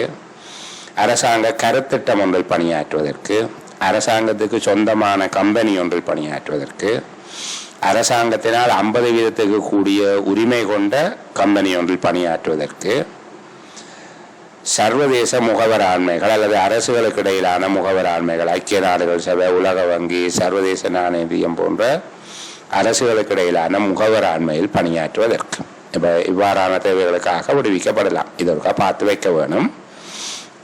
அடுத்தது, இந்த விடுவிப்பு மறுக்கப்படக்கூடியது. எப்படியான சந்தர்ப்பங்களில் மறுக்கப்படலாம்? அரசாங்க சேவைக்கு வெளியில் உள்ள பதவிக்கு விடுவிப்பு கோரும் உத்தியோகத்தர் ஒருவருடைய கோரிக்கை எவ்வாறான சந்தர்ப்பங்களில் மறுக்கப்படலாம்?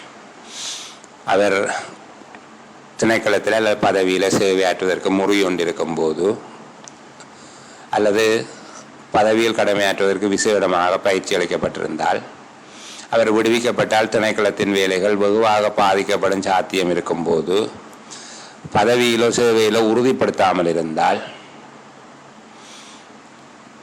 அவர் விடுவிப்பு கோரும் தினத்தில் உரிய வினைத்திறமகான் தடை பரீட்சை அல்லது திணைக்கள பரீட்சைகளில் சித்தியடையாமல் இருந்தால், குறிப்பிட்ட உத்தியோகத்திற்கு எதிராக ஒழுக்காற்று நடவடிக்கை ஆரம்பிக்கப்பட்டிருந்தால், குறிப்பிட்ட உத்தியோகத்திற்கு எதிராக சட்ட நடவடிக்கைகள் நடைபெற்றால், அல்லது கட்டாய சேவை காலப்பகுதி ஒன்று காணப்படுமாக இருந்தால்,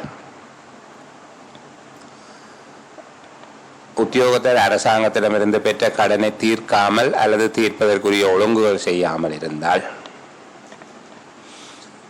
அரசாங்கத்துக்கு வருமதியான ஒரு தொகை பண நிலுவை அவர் தீர்வு செய்யப்படாத கடன்களை தவிர உத்தியோகத்தரிடமிருந்து வேறு வருமதிகள் இருந்தால், அரசாங்க உத்தியோகத்தராக இருக்கும்போது அவர்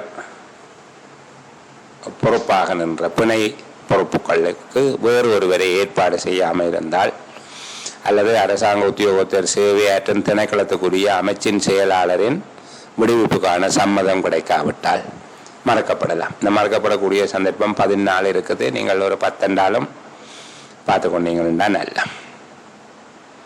அடுத்தது, அரசாங்க சேவைக்கு வெளியில் விடுவிக்கப்பட்ட ஒரு உத்தியோகத்தருடைய விடுவிப்பு எவ்வாறான சந்தர்ப்பத்தில் முடிவடையும் என்று கேட்பார்கள். 186வது ஆர்டிக்கல். அதையும் கொஞ்சம் பார்த்து கொண்டா நல்லது.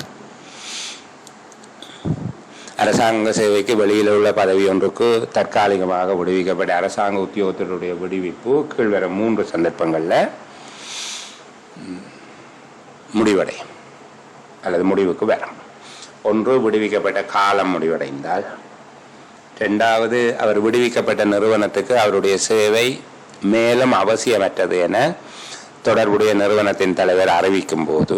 3வது, உத்தியோகத்தர் விடுவிக்கப்பட்ட நிறுவனம் மூடப்படுகின்ற போது. இந்த பக்கத்தை கொஞ்சம் பார்த்து கொள்ளுங்க.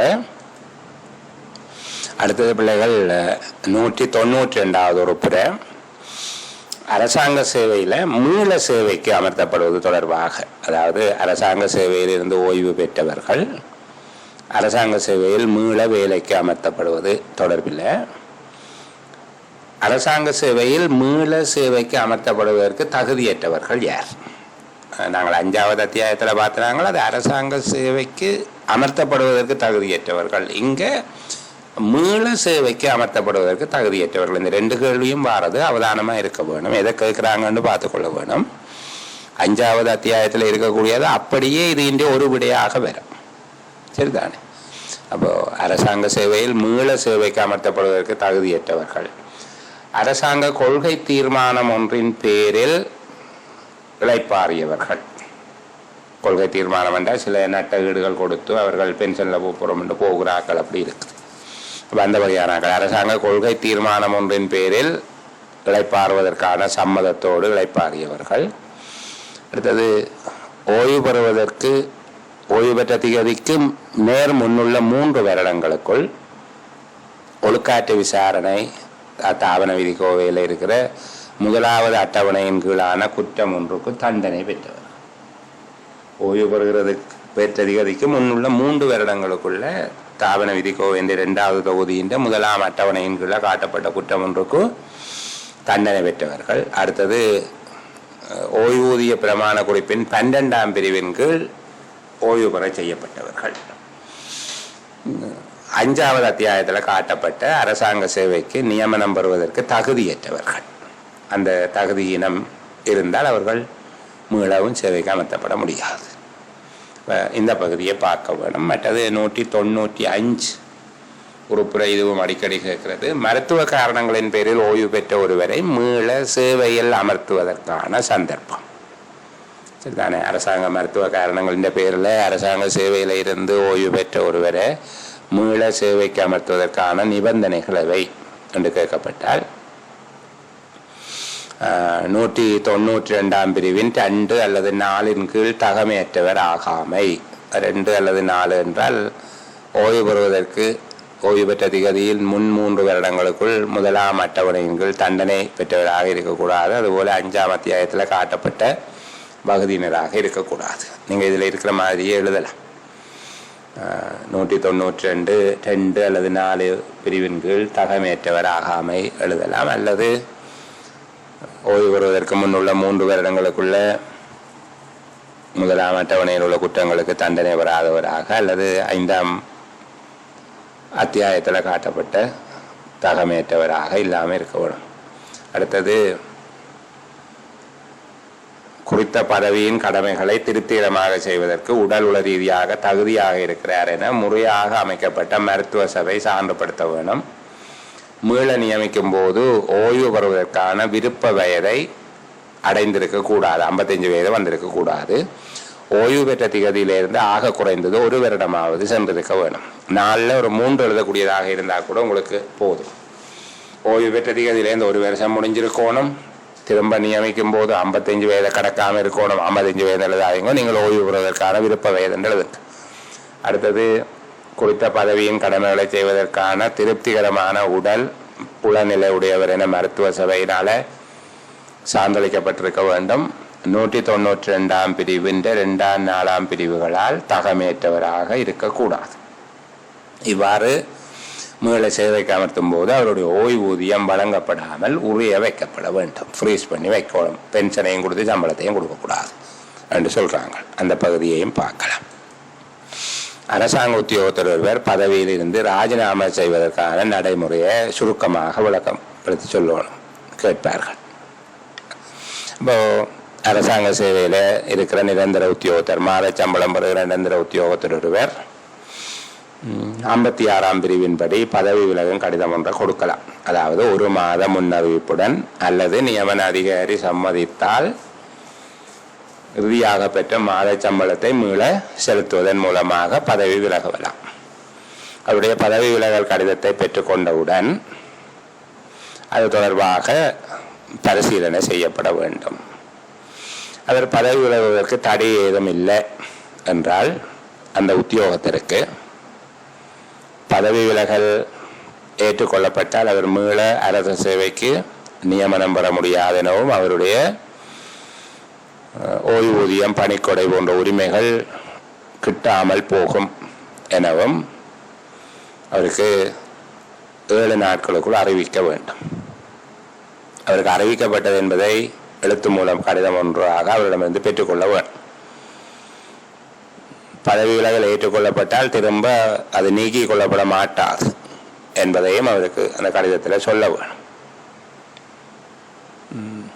அந்த காலப்பகுதிக்குள்ள அவர் பதவி விலகல் கடிதத்தை மீளப்பெறாவிட்டால்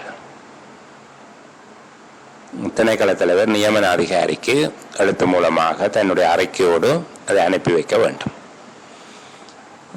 உத்தியோகத்தர் நியமன அதிகாரியின் தீர்மானம் கிடைக்கும் வரைக்கும் வேலைக்கு சமூகம் அளிக்க வேணும். அதற்கு முன்பாக சமூகம் அளிக்க தவறினால் அவர் பதவியை வெற்றி வரியாக்கியவராக கருதி நடவடிக்கை எடுக்க வேணும். இதுக்குள்ள ஒரு தனி கேள்வி ஒன்று இருக்குது. சரி, அது வேணும், அந்த பகுதியை விடுவோம். சரிதானே? இது கூட கொஞ்சம் கூட நாங்கள் இருந்தாலும் அந்த பகுதியை சொல்லிட்டு போயிட்டோம். பதவி வரிதாக்கல் தொடர்பாக அரசாங்க உத்தியோகத்தருடைய பதவி வரிதாக்கல் பற்றி இந்த பகுதியில் கொஞ்சம் கவனம் எடுப்போம். பதவி வரிதாக்கல் கட்டளை ஒன்று வழங்கப்படக்கூடிய சந்தர்ப்பம் என்ன என்று கேட்கப்பட்டிருக்கு. ஒரு உத்தியோகத்தருடைய விடுமுறை முறையாக அங்கீகரிக்கப்படாமல், அவருடைய வரவீனம் முன்கூட்டியே உரிய அதிகாரிக்கு அறிவிக்கப்படாமல், உத்தியோகத்தர் முறையாக லீவை அங்கீகரிக்காமல் முன்கூட்டியே அறிவிக்காமல் கடமைக்கு சமூகம் அளிக்காத சூழ்நிலையில் கடமையை தொடங்கும் நேரத்திலிருந்து 24 மணித்தியாலங்களுக்குள் தனது வரவீனம் பற்றி நிறுவன தலைவருக்கு அறிவிப்பது அவருடைய பொறுப்பாகும். இவ்வாறு முன்கூட்டிய விடுமுறை அனுமதியின்றியும் தன்னுடைய வரவீனம் தொடர்பாக முன்கூட்டியே அறிவிக்காமலும் கடமைக்கு சமூகம் அளிக்க முடியாமல் இருக்கும் சந்தர்ப்பத்தில் கடமையை தொடங்கும் நேரத்திலிருந்து 24 மணித்தியாலங்களுக்குள் தனது வரவீனம் பற்றி அறிவிக்காமலும் உள்ள உத்தியோகத்தர் ஒருவர் தொடர்பில் உத்தியோகத்தர் தானாகவே தனது பதவியை விருதாக்கியவராக கருதி நடவடிக்கை மேற்கொள்ளலாம். அதற்கான பதவி விருதாக்கல் அறிவித்தல் பொதுச்சேவை ஆணைக்குழுவின் நடைமுறை விதிகளின் பின்னிணைப்பு 14 உள்ள மாதிரிக்கு அமைவாக தயாரிக்கப்பட்டு நியமன அதிகாரி அல்லது திணைக்கள தலைவர் அல்லது திணைக்களத்தின் பிராந்திய பிரதேச மாவட்ட அலுவலகத்தின் தலைவர், அதாவது நிறுவன தலைவர், அதனை வழங்கலாம். நியமன அதிகாரி தவிர்ந்த வேறு அதிகாரியினால் பதவி விருதாக்கல் அறிவித்தல் வழங்கப்பட்டால் அதன் பிரதி நியமன அதிகாரிக்கும் தொடர்புடைய ஏனைய அதிகாரிகளுக்கும் அனுப்பப்படுதல் வேண்டும். இது பதவி விருதாக்கல் நடைமுறை என்று கேட்டால் இவ்வளவு சொன்னால் சரி. அத்தோடு இன்னும் ஒரு விடயத்தை சொல்ல வேணும். பதவி விருதாக்கியவராக கருதப்படும் உத்தியோகத்தர் ஒருவருக்கு எதிராக குற்றப்பத்திரம் ஒன்றை வழங்குதல் அல்லது லீவை பெற்றுக்கொள்ளாமல் கடமைக்கு வராமல் இருந்ததற்கான காரண விளக்கம் கோருதல் என்பவற்றை செய்யக்கூடாது. இந்த 5 உறுப்புரைகளையும் சேர்த்து சுருக்கமாக நான் உங்களுக்கு சொல்லி தந்திருக்கேன். முதலாவது, முறையாக லீவு அங்கீகரிக்கப்படாமல் இருக்கும் ஒரு உத்தியோகத்தர் கடமைக்கு சமூகம் அளிக்க இயலாமை தொடர்பாக முன்கூட்டியே உரிய அதிகாரிக்கு அறிவித்து அதற்கான அனுமதியை பெற்றுக்கொள்ளாமலும் கடமையை தொடங்கும் நேரத்திலிருந்து 24 மணித்தியாலங்களுக்குள் தனது வரவீனம் பற்றி ஏதாவது விதத்தில் அறிவிக்க தவறும் சந்தர்ப்பத்தில் அந்த உத்தியோகத்தர் மீது தானாகவே அவர் தன்னுடைய பதவியை வரிதாக்கியதாக கருதி நடவடிக்கை எடுக்கலாம். 2வது, பின்னிணைப்பு 14 இருக்கிற மாதிரிக்கு அமைவாக கொடுக்க வேணும். இதை நியமன அதிகாரி, திணைக்கள தலைவர், திணைக்களத்தின் மாவட்ட மாகாண பிராந்திய அலுவலகங்களினுடைய தலைவர் அல்லது நிறுவன தலைவர் வழங்கலாம். நியமன அதிகாரி தவிர ஏனையவர்கள் வழங்கினால் நியமன அதிகாரிக்கும் ஏனைய அதிகாரிகளுக்கும் அதன் பிரதிகளை வழங்க வேண்டும். பதவி வரிதாக்கிய உத்தியோகத்தர் தொடர்பில் அல்லது பதவி வரிதாக்கியவராக கருதப்பட்ட உத்தியோகத்தர் தொடர்பில் அவருக்கு எதிராக குற்றப்பத்திரம் ஒன்றை வழங்குதல் அல்லது விடுமுறையை பெறாமல் கடமைக்கு வராமல் இருந்தவை தொடர்பாக விளக்கம் கோருதல் ஆகியவை செய்யக்கூடாது. அடுத்தது, பதவி வரிதாக்கியதாக அறிவிக்கப்பட்ட உத்தியோகத்தர் ஒருவர் மேன்முறையீடு செய்ய நடைமுறை. பதவி வரிதாக்கல் தொடர்பான அறிவித்தல் வழங்கப்பட்ட உத்தியோகத்தர் ஒருவர் மேன்முறையீடு செய்ய நடைமுறையை விளக்குக என்று கேட்டால், பதவி வரிதாக்கல் அறிவித்தல் பெற்ற திகதியிலிருந்து 3 மாதங்களுக்குள் சேவைக்கு வராதிருந்ததற்கான காரண விளக்கம் ஒன்றினை ஒழுக்காற்று அதிகாரிக்கு எழுத்து மூலம் சமர்ப்பிக்கலாம்.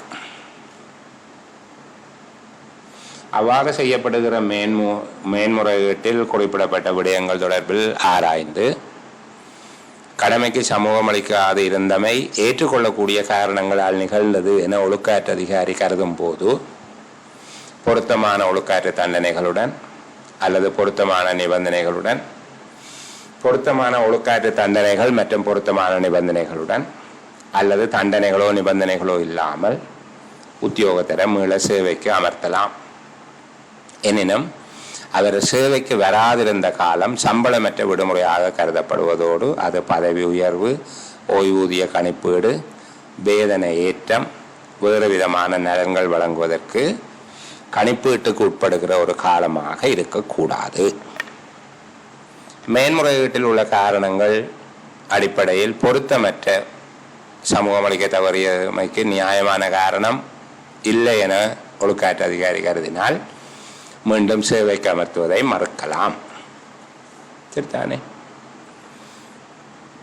பதவி விருதாக்கள் தொடர்பான மேன்முறையீடு மறுக்கப்பட்ட ஒரு உத்தியோகத்தர் மேற்கொள்ளக்கூடிய நடவடிக்கை. பதவி விருதாக்கள் கட்டளை ஒன்று, மறுக்கப்பட்ட உத்தியோகத்தர் கட்டளைக்கு எதிரான மேன்முறையீடு மறுக்கப்பட்ட உத்தியோகத்தர் மேற்கொள்ளக்கூடிய நடவடிக்கை. அப்போ முதலாவது பதவி விருதாக்கள் எப்படி செய்யப்படுது, ரெண்டாவது அதுக்கு எதிராக எப்படி மேன்முறையீடு செய்கிறார், மூன்றாவது மேன்முறையீடு செய்து மறுத்தால் அதுக்கு பிறகு என்ன செய்ய போகிறார். இப்போ ஒழுக்காற்று அதிகாரியாக அரசாங்க சேவை ஆணைக்குழு இல்லாத போது ஆணைக்குழுவுக்கு மேன்முறையீடு செய்யலாம். ஒழுக்காற்று அதிகாரிக்கு செய்யப்பட்ட மேன்முறையீடுக்கு திருப்தியான பதில் கிடைக்காவிட்டால் ஒழுக்காற்று அதிகாரியாக ஆணைக்குழு இல்லாத சந்தர்ப்பத்தில் ஒழுக்காற்று அதிகாரி வழங்கிய தீர்ப்புக்கு எதிராக ஆணைக்குழுவுக்கு 6 மாத காலத்துக்குள்ள மேன்முறையீடு ஒன்றை சமர்ப்பிக்கலாம். ஆணைக்குழு ஒழுக்காற்று அதிகாரியாக இருந்தால் அல்லது ஆணைக்குழுவுக்கு சமர்ப்பிக்கப்பட்ட மேன்முறையீட்டின் மீது ஆணைக்குழு எடுக்கும் தீர்மானத்தில் திருப்தி அடையாவிட்டால் நிர்வாக மேன்முறையீட்டு நியாய சபைக்கு மேன்முறையீடு செய்யலாம். அப்போ ஆணைக்குழு ஒழுக்காற்று அதிகாரியாக இருக்கும்போது மேன்முறையீட்டை செய்ய வேணும் நிர்வாக மேன்முறையீட்டு நியாய சபைக்கு, அல்லது ஆணைக்குழுவுக்கு செய்யப்பட்ட மேன்முறையீட்டில் கிடைக்கிற பதில் திருப்தி அடையாவிட்டால் நிர்வாக மேன்முறையீட்டு நியாய சபைக்கு மேன்முறையீடு செய்யலாம். அடுத்த முக்கியமான ஒரு பகுதி போகிறோம், இடமாற்றங்கள். இந்த இடமாற்றங்கள் தொடர்பில் ஏற்கனவே இதே யூடியூப் தளத்தில் பதிவிடப்பட்ட காணொளி தெளிவாக விலாவாரியாக பேசிய காணொளி இருக்கிறது என்ற அடிப்படையில் மிக சுருக்கமாக போகிறேன். முதல்ல 246வது உறுப்புற இடமாற்றங்களின் 4 வகைகள், அந்த பகுதியை பார்த்துக்கொள்ள வேணும். அடுத்தது இடமாற்றம் செய்வதன் மூலமாக பெறத்தக்க குறிக்கோள்கள் அல்லது அடைய எதிர்பார்க்கிற குறிக்கோள்கள் 247. முதல் 5 ஒரு நிறுவனம் பெற்றுக்கொள்ளக்கூடிய நன்மைகள், இறுதியாக இருக்கக்கூடிய 3 ஒரு உத்தியோகத்தருக்கு வழங்க எதிர்பார்க்கப்படுகின்ற நன்மைகள். இது 2 விதமாக கேள்வி கேட்கப்படலாம். சில வேளைகளில் இடமாற்றம் செய்வதன் மூலமாக ஒரு நிறுவனம் அடைய எதிர்பார்க்கும் குறிக்கோள்கள் என்று கேட்டால் மேலே இருக்கிற 5 தான் எழுத வேணும். அல்லது ஒரு இடமாற்றத்தின் மூலமாக உத்தியோகத்தருக்கு பெற்றுக் கொடுக்க எதிர்பார்க்கப்படுகின்ற நன்மைகள் அல்லது உத்தியோகத்தர் ஒருவருக்கு வழங்க எதிர்பார்க்கப்படுகின்ற நன்மைகளை என்று கேட்டால் கீழே இருக்கிற 3ஐயும் எழுத வேணும். பொதுவாக தான் உங்கள்கிட்ட கேட்பார்கள் வேண்டாம், இந்த 8ஐயும் எழுதலாம். 8 எழுத வேணும் என்றில்லை, அவர்கள் கேட்கிறத பொறுத்து எழுதலாம். அரசாங்க உத்தியோகத்தர் ஒருவர் இடமாற்றம் செய்யப்படுவதன் மூலமாக அடைய எதிர்பார்க்கப்படுகிற குறிக்கோள்களை என்று கேட்கப்பட்டால் இந்த பகுதியை எழுத வேணும். அதில் கொஞ்சம் அவதானமாக இருக்க வேணும். அடுத்தது வருடாந்த இடமாற்ற குழுக்கள், அதனுடைய அமைப்பு சம்பந்தமாக கேட்பார்கள். 253 பார்க்க வேணும். வருடாந்த இடமாற்ற குழு ஒன்றில் இருக்கக்கூடிய அதனுடைய அமைப்பு எவ்வாறு இருக்க வேணும், தொடர்புடைய அமைச்சு அல்லது திணைக்களத்தின் பிரதி தலைவர் பதவி இல்லாத போது சிரேஷ்ட உதவி தலைவர், தொடர்புடைய அமைச்சு அல்லது திணைக்களத்தின் தாவன நடவடிக்கைகளுக்கு பொறுப்பான சிரேஷ்ட அரசாங்க உத்தியோகத்தர். அடுத்தது குறிப்பிட்ட சேவையை சார்ந்த உத்தியோகத்தர்களில் 15% மேற்பட்ட அங்கத்தவர்களை கொண்ட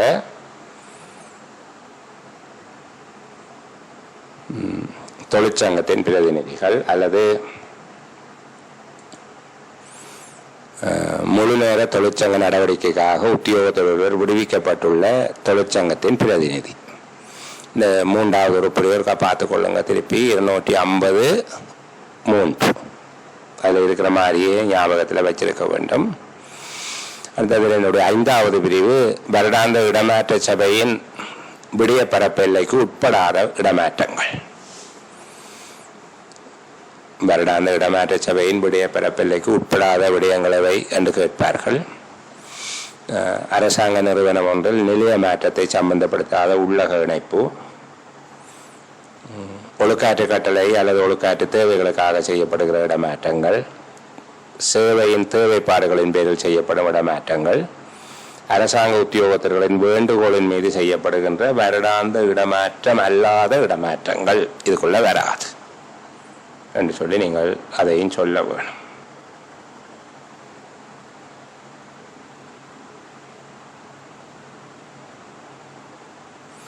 அடுத்தது வருடாந்த இடமாற்ற நடைமுறைகள் தயாரிக்கப்படும் போது, அதாவது டிரான்ஸ்ஃபர் பாலிசி என்று சொல்வார்கள், வருடாந்த இடமாற்ற கொள்கைகள் தயாரிக்கப்படுகின்ற போது, வருடாந்த இடமாற்ற நடைமுறைகள் தயாரிக்கப்படும் போது கருத்தில் கொள்ளப்பட வேண்டிய விடயங்கள் அவை. இது அடிக்கடி கேட்கிற கேள்வி. இடமாற்றத்துக்கான நடைமுறைகள் அல்லது கொள்கைகள் தயாரிக்கப்படும் போது தொடர்புடைய சேவைக்கான அல்லது பதவிக்கான சேவை பிரமாண குறிப்பு, ஆட்சேர்ப்பு திட்டத்தில் குறிப்பிடப்பட்ட நிபந்தனைகள் கருத்தில் கொள்ளப்பட வேண்டும். அத்தோடு சேவை நிலையங்கள் அவற்றின் புவியியல் இட அமைப்பு, அங்கீகரிக்கப்பட்ட நிதி சார்ந்த நன்மைகள், நிதி சாராத நன்மைகள், சிறப்புரிமைகள், கிடைக்கப்படுகின்ற இடமாற்ற கோரிக்கைகளின் எண்ணிக்கை என்பவற்றின் அடிப்படையில் விருப்பத்துக்குரிய, மிகவும் விருப்பத்துக்குரிய, விருப்பமற்ற சேவை நிலையங்கள் என வகைப்படுத்தப்பட்டு அது தொடர்பான விடயங்கள் உள்ளடங்க வேண்டும். இரண்டாவது, வருடாந்த இடமாற்றத்துக்கு விண்ணப்பிப்பதற்கு தகமை பெறுவதற்கு சேவையாற்றி இருக்க வேண்டிய ஆக குறைந்த காலப்பகுதி, ஒரு சேவை நிலையத்தில் சேவையாற்றுவதற்கு ஒரு உத்தியோகத்திற்கு சந்தர்ப்பம் அளிக்கக்கூடிய ஆக கூடிய காலப்பகுதி, ஆக குறைஞ்சது எவ்வளவு காலம் சேவை செய்திருக்கணும், ஆக கூடினது எவ்வளவு காலம். அடுத்தது, இடமாற்றத்துக்கு விண்ணப்பிக்கிறதுக்கு அடிப்படையாக உள்ள விடயங்கள், என்னென்ன விடயங்கள் அடிப்படையாக கொண்டு விண்ணப்பிக்கிறார். உத்தியோகத்திற்கு பரந்த துறையில் அறிவு தேர்ச்சியை முன்னேற்றுவதற்கு, மேம்படுத்துவதற்கு சந்தர்ப்பத்தை வழங்குவது. அடுத்தது, புவியியல் ரீதியாக ஒரே பிரதேசத்தில் இருக்கிற சேவை நிலையங்களுக்கு இடையில இடமாற்றத்தை பெற்று ஒரே பிரதேசத்தில் தொடர்ந்து சேவையாற்றுவதற்கு உத்தியோகத்தர்கள் எடுக்கிற முயற்சிகளை தடுக்கக்கூடியதாக இருக்க வேண்டும். அரசாங்க சேவை ஆணைக்குழுவினுடைய இடமாற்ற நடைமுறைகள் தொடர்பான அந்த அறிவூட்டல் அதுக்குள்ளே இருக்க வேணும். அப்போ இந்த விஷயங்களுக்கா பார்த்து கொள்ள வேணும். 251(3) அதில் இருக்கிற விடயங்களோட சேவை பிரமாண குறிப்பு, ஆட்சேர்ப்பு திட்டத்தின் உள்ளடக்கத்தையும் சொன்னீங்கன்றா சரி. அதுக்கு மேலே ஒவ்வொரு விடயம் சம்பந்தமாக எப்போது அது நிகழ்கிறது என்கிறத பற்றி நாங்கள் முன்னைய காணொலியில் பார்த்துருக்கிறோம். ஒரு அந்த பகுதியை நீங்கள் பார்த்து கொள்ள வேணும். இடமாற்ற முன்மொழிவு மீளாய்வு குழு, அந்த டிரான்ஸ்ஃபர் லிஸ்ட் வந்ததுக்கு பிறகு அதில் யார் இருப்பார்கள் என்று கேட்பார்கள். டிரான்ஸ்ஃபர் ஓர்டர் அல்ல, டிரான்ஸ்ஃபர் நோட்டீஸ் வந்ததுக்கு பிறகு, இடமாற்ற அறிவித்தல் வந்ததுக்கு பிறகு வருடாந்த இடமாற்ற முன்மொழிவு மீளாய்வு குழு, அந்த ரிவ்யூ கமிட்டியில் யார் இருப்பினும், இடமாற்ற குழுவில் சேவையாற்றிய உத்தியோகத்தர் ஒருவர், திணைக்கள தலைவரால் பெயரிடப்பட்ட நிறைவேற்றுத்தர உத்தியோகத்தர் ஒருவர், தத்துவங்கள் கையளிக்கப்பட்ட அதிகாரியினால் பெயர் குறிப்பிட்டு நியமிக்கப்படும் நிறைவேற்றுத்தர உத்தியோகத்தர் ஒருவர் ஆகியோரை உள்ளடக்கியதாக ஆகக்கூடியது 5 உறுப்பினர்கள் இருக்கலாம். சரிதானே? அந்த பகுதியை பார்க்க வேணும். 258 சேவையின் தேவைகளின் பேரிலான இடமாற்றங்கள் செய்யப்படுகிற சந்தர்ப்பம் கேட்பார்கள். அப்போ அதில் அரசாங்க உத்தியோகத்தர் ஒருவரின் சேவை அவருடைய தற்போதைய சேவை நிலையத்தில் இனிமேலும் தேவைப்படாத போது, வேறு ஒரு நிலையத்திலே அவருடைய சேவை தேவைப்படும் போது, உத்தியோகத்தர் ஒருவரை தற்போதைய சேவை நிலையத்தில் தொடர்ந்து வைத்திருப்பது நிர்வாக காரணங்களின் அடிப்படையில் பொருத்தமற்றதாக காணப்படும் போது, இந்த 3 சந்தர்ப்பங்களை அடிப்படையாக கொண்டு அந்த இடமாற்றத்தை அடுத்த வருடாந்த இடமாற்றம் செய்யும் வரையில் பிற்போட முடியாது என தனிப்பட்ட முறையில் திருப்தி அடைந்தால் நியமன அதிகாரி அந்த இடமாற்றத்தினை வழங்கலாம் என்று சொல்லப்பட்டிருக்கு. அடுத்தது, ஒழுக்காற்று காரணங்களின் பேரில் மேற்கொள்ளப்படுகிற இடமாற்றங்கள். எவ்வாறான சந்தர்ப்பங்களில் ஒழுக்காற்று காரணங்களின் பேரிலான இடமாற்றங்கள் மேற்கொள்ளப்படுகிறது? கீழ்வரும் சந்தர்ப்பங்களில் ஒழுக்காற்று காரணங்களின் பேரில் முன்னறிவித்தல் எதுவும் வழங்கப்படாமல் இடமாற்றம் செய்யலாம். 1, ஆரம்ப விசாரணை நடத்தப்படுவதற்கு தடையாக இருக்கும் என்று கருதும் போது, உத்தியோகத்தர் ஒருவரை அவருடைய பதவியில் அல்லது தற்போதைய சேவை நிலையத்தில் வைத்திருப்பது ஆரம்ப விசாரணை நடத்துவதை தடைப்படுத்தும் என ஆரம்ப விசாரணை தொடக்கத்தில் தெரிய வரும் போது. 2வது, ஆரம்ப விசாரணை நடத்தப்பட்ட பின்பு அவரை தொடர்ந்து சேவையில் தற்போதைய சேவை நிலையத்தில் சேவையாற்றுவதற்கு அனுமதிக்க கூடாது என தென்படுகின்ற போது அவரை இடைநிறுத்துவதற்கு போதிய ஆதாரங்கள் அல்லது போதிய காரணங்கள் இல்லாமலும் ஆனால் அவரை தற்போதைய சேவை நிலையத்தில் தொடர்ந்து சேவையாற்ற அனுமதிக்க கூடாது என்று தெரிய வரும்போது, மூன்றாவது உத்தியோகத்தருக்கு எதிராக முறையாக நடத்தப்பட்ட ஒழுக்காற்று விசாரணையில் பிறப்பிக்கப்படும் ஒழுக்காற்று கட்டளையில் இடமாற்றம் ஒரு தண்டனையாக வழங்கப்படும் போது. 3 சந்தர்ப்பங்களை நான் கீழிருந்து மேல் நோக்கி சொல்லியிருக்கிறேன். நீங்கள் மேலே இருந்து கீழே ஒரு ஒழுங்கில் எழுதலாம். சரிதானே? அந்த பகுதியை பார்த்துக்கொள்ளுங்க. 268வது உறுப்புற அரசாங்க உத்தியோகத்தர்களால் விடுக்கப்படும் வேண்டுகோளின் மீது செய்யப்படும் வருடாந்த இடமாற்றம் அல்லாத இடமாற்றங்கள் செய்யப்படக்கூடிய சந்தர்ப்பங்கள். இந்த 3 இடமாற்றத்துக்கும் அப்படித்தான் நீங்கள் பார்க்க வேணும். ஒன்று ஒழுக்காற்று காரணங்களின் பேரில், அடுத்தது சேவையின் அவசர தேவையின் பேரில், மற்றது உத்தியோகத்தர் விடுக்கும் வேண்டுகோளின் மீது செய்யப்படுகிற இடமாற்றங்களுக்கு எல்லாத்துக்குமே 3 காரணம் இருக்குது. அந்த 3 காரணத்தையும் படித்து வச்சுக்கொள்ளுங்க.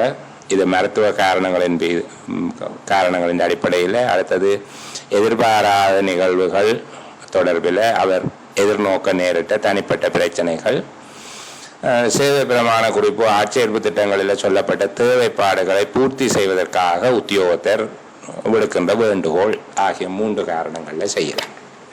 சரிதானே? அந்த பகுதியை பார்த்து கொள்ளலாம்.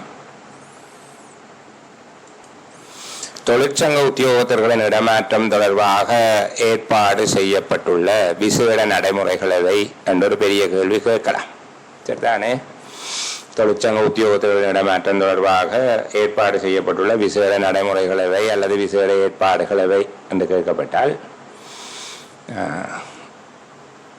தொழிற்சங்கம் ஒன்றில், அதாவது தொழிற்சங்கத்தின் தாய் சங்கத்தில் நிறைவேற்று பதவிகளை வகிக்கும் உத்தியோகத்தர்கள் சங்கத்தின் வேலைகளை நிறைவேற்றும் நோக்கத்துக்காக அவர்களால் கோரப்படுகிற சேவை நிலையங்களுக்கு இடமாற்றம் செய்யப்படுதல் வேண்டும், அல்லது அவர்களால் கோரப்படுகிற சேவை நிலையங்களுக்கு அவர்கள் நியமிக்கப்படுதல் வேண்டும். இது தொடர்பான இறுதி தீர்மானம் அமைச்சு செயலாளரால் எடுக்கப்படும்.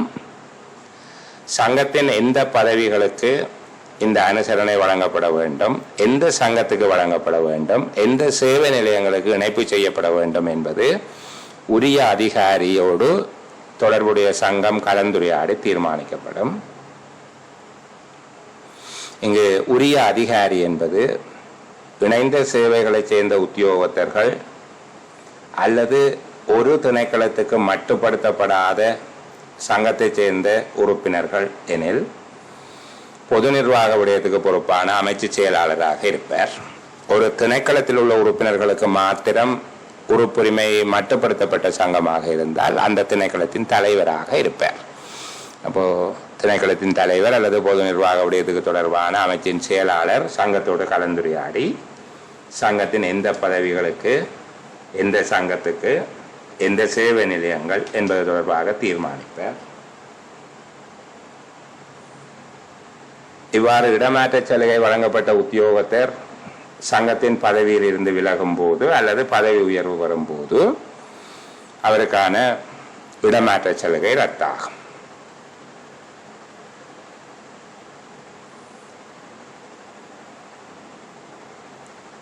இவ்வாறான இடமாற்ற சலுகையை பெற விண்ணப்பிக்கும் போது சங்கம் இந்த அனுசரணையை வழங்க உத்தேசித்திருக்கும் உத்தியோகத்தர்களுடைய பெயர், ஒவ்வொரு உத்தியோகத்தரை நியமிக்கப்பட வேண்டிய சேவை நிலையங்கள், சங்கத்தின் தற்போதைய உறுப்பினர்களின் எண்ணிக்கை ஆகிய விவரங்களை உரிய அதிகாரிக்கு சமர்ப்பிக்க வேண்டும். இது கொஞ்சம் கூட போய் பெரிய கேள்விக்கு வரலாம். அந்த பகுதியை கொஞ்சம் பார்த்து கொள்ளுங்க. உத்தியோகத்தர் ஒருவர் இடமாற்றம் பெற்று சென்ற பின்னர் அடுத்து வருகிற 2 வார காலப்பகுதிக்குள் முன்னைய திணைக்கள தலைவர் புதிய சேவை நிலைய தலைவருக்கு அனுப்பி வைக்க வேண்டிய ஆவணங்கள், இந்த 8 ஆவணங்களும் படித்து வச்சுக்கொள்ளுங்க. இற்றைப்படுத்தப்பட்ட வரலாற்று தாளுடன் இற்றைப்படுத்தப்பட்ட பெயர் வழி கோப்பு, அப்டேட் பண்ணின ஹிஸ்டரி சீட்டும் அப்டேட் பண்ண ஃபைலுமா. அடுத்தது அடுத்த சம்பள ஏற்றத்தை கொடுப்பனவு செய்வதற்கு அவருடைய கடைசி சம்பள ஏற்ற திகதியிலிருந்து இடமாற்ற திகதி வரை உள்ள காலப்பகுதிக்கு அவருடைய வேதனை ஏற்றம் வழங்குவது தொடர்பான சிபாரிசு கொடுக்க வேணும். செயலாற்றிய மதிப்பீட்டு அறிக்கை, அவருடைய லீவு விவரங்கள், அவரால் பெற்றுக்கொள்ளப்பட்ட புகை வண்டி ஆணைச்சீட்டு, விடுமுறை புகை வண்டி ஆணைச்சீட்டு, கொள்கை தேவையில்லை கொள்கைக்கு தொடர்ந்து கொடுப்பினோம், அவருடைய சம்பள கூற்று விவரங்கள், உத்தியோகத்தரின் கடன் வரவு மீதி கூற்று, அவரிடமிருந்தான வருமதிகள், அந்த சேவையாற்றிய முழு காலப்பகுதியிலும் அவர் விதவைகள் அனாதைகள் பங்களிப்பு தொகை அல்லது தகுதார அனாதைகள் பங்களிப்பு தொகை தொடர்ச்சியாக அறவிடப்பட்டுள்ளது தொடர்பாக உறுதிப்படுத்துகிற சான்றிதழ் ஆகிய 8 ஆவணங்கள் சமர்ப்பிக்கப்பட வேண்டும். இதற்கு மேலதிகமாக நான் உங்களுக்கு சொல்லக்கூடியது இந்த 22வது அத்தியாயத்தில் இருக்கக்கூடிய சில வரைவிலக்கணங்கள் தொடர்பாக நீங்கள் பார்த்துக்கொள்வது நல்லது. உதாரணமாக இதில் ஒழுக்காற்று அதிகாரி என்றால் யார், அதுபோல நிரந்தர உத்தியோகத்தர் என்பதற்கான வரைவிலக்கணம், மாற்றுப்பணியாள், நாடளாவிய சேவைகள், இணைந்த சேவைகள், அது ஆட்சேர்ப்பு திட்டம், சேவை பிரமாண குறிப்பு. ஏற்கனவே அங்கே பார்த்த விஷயத்தை நீங்கள் அப்படி எழுதலாம், இதோட குழப்பிக்கொள்ள வேண்டாம். தனியாக ஆட்சேர்ப்பு திட்டம் என்று கேட்கப்படுமாக இருந்தால் இவ்வளவு எழுதினா காணும், 2 புள்ளிக்கு கேட்பார்களாக இருந்தால் இவ்வளவு பகுதியையும் சொன்னால் காணும். சேவை பிரமாண குறிப்பு இந்த பகுதியை பார்த்துக்கொள்ளுங்க, எல்லா பகுதியையும் பார்க்க இயலாது. திருப்திகரமான சேவை காலம், செயலூக்கமுள்ள சேவை காலம், தொடர்ச்சியான சேவை காலம் என்று 3 விதமான சேவை காலம் இருக்குது. இவை கொஞ்சம் கடினமானவை. இந்த பகுதியை ஆர்வம் இருக்கிறார்கள் படித்துக் கொள்ளுங்க, கட்டாயமானதல்ல. நான் ஏற்கனவே சொன்னது போல எதிர்பார்க்க வினாக்கள் என்கிற அடிப்படையில் நான் இந்த பகுதியை கையை விடுகிறேன். நான் ஆரம்பத்திலேயே சொல்லியிருக்கிறேன். இது தொடர்பாக முழுமையான பொதுச்சேவை ஆணைக்குழுவின் நடைமுறை விதிகள் தொடர்பாக முழுமையான அறிவை பெற வேண்டும் என்ற ஆர்வமுடையவர்கள் இந்த புத்தகத்தை மீள படித்து கொள்ளுங்க. கால இடைவெளி விட்டு படித்து கொள்ளுங்க. அதில் தெளிவற்ற தன்மைகள் அல்லது விளக்கக்குறைவு ஏதேனும் இருந்தால் எனக்கு வாட்ஸ்அப்பில் குரல் ஒளிப்பதிவாக உங்களுடைய கேள்விகளை அனுப்புங்க. 0778 416 712 என்ற இலக்கத்துக்கு உங்களுடைய செய்திகளை அனுப்புங்க. நான் எவ்வளவு விரைவாக முடியுமோ அவ்வளவு விரைவாக அதற்குரிய பதில் எனக்கு தெரிந்தால் அனுப்பி வைப்பேன், தெரியாவிட்டால் தேடி பெற்றுக்கொண்டு அனுப்பி வைப்பேன். இவ்வளவுதான் நான் உங்களுக்கு சொல்லக்கூடிய முக்கியமான விடயங்கள் பொதுச்சேவை ஆணைக்குழுவின் நடைமுறை விதிகள் தொடர்பாக. நாங்கள் மீண்டும் ஒரு ஒளிப்பதிவு அல்லது செயலமர்வில் சந்திக்கிற வரைக்கும் உங்களிடமிருந்து அன்போடு விடைபெறுகிறேன். அடுத்த ஒளிப்பதிவு ஒழுக்காற்று நடைமுறைகள் மற்றும் பொது நடத்தையும் ஒழுக்கமும் ஆகிய தாபன விதிக்கோவையின் 2வது தொகுதியில் உள்ள 48, 47 அத்தியாயங்களை அடிப்படையாக கொண்டதாக எதிர்பார்க்க வினாக்கள் உள்ளடக்கியதாக பதிவிடப்படும். அதற்கு முன்பாக இதில் இருக்கக்கூடிய விடயங்களை தயவு செய்து குறிப்பிடுத்து உங்களை தயார்படுத்திக் கொள்ளுங்கள். பரீட்சையை நம்பிக்கையோடும் சிறந்த ஒரு மனநிலையோடு அணுகக்கூடியதாக இருக்கும். எல்லோருக்கும் என்னுடைய அன்பும் நன்றியும் வாழ்த்துக்களும். மீண்டும் சந்திப்போம்.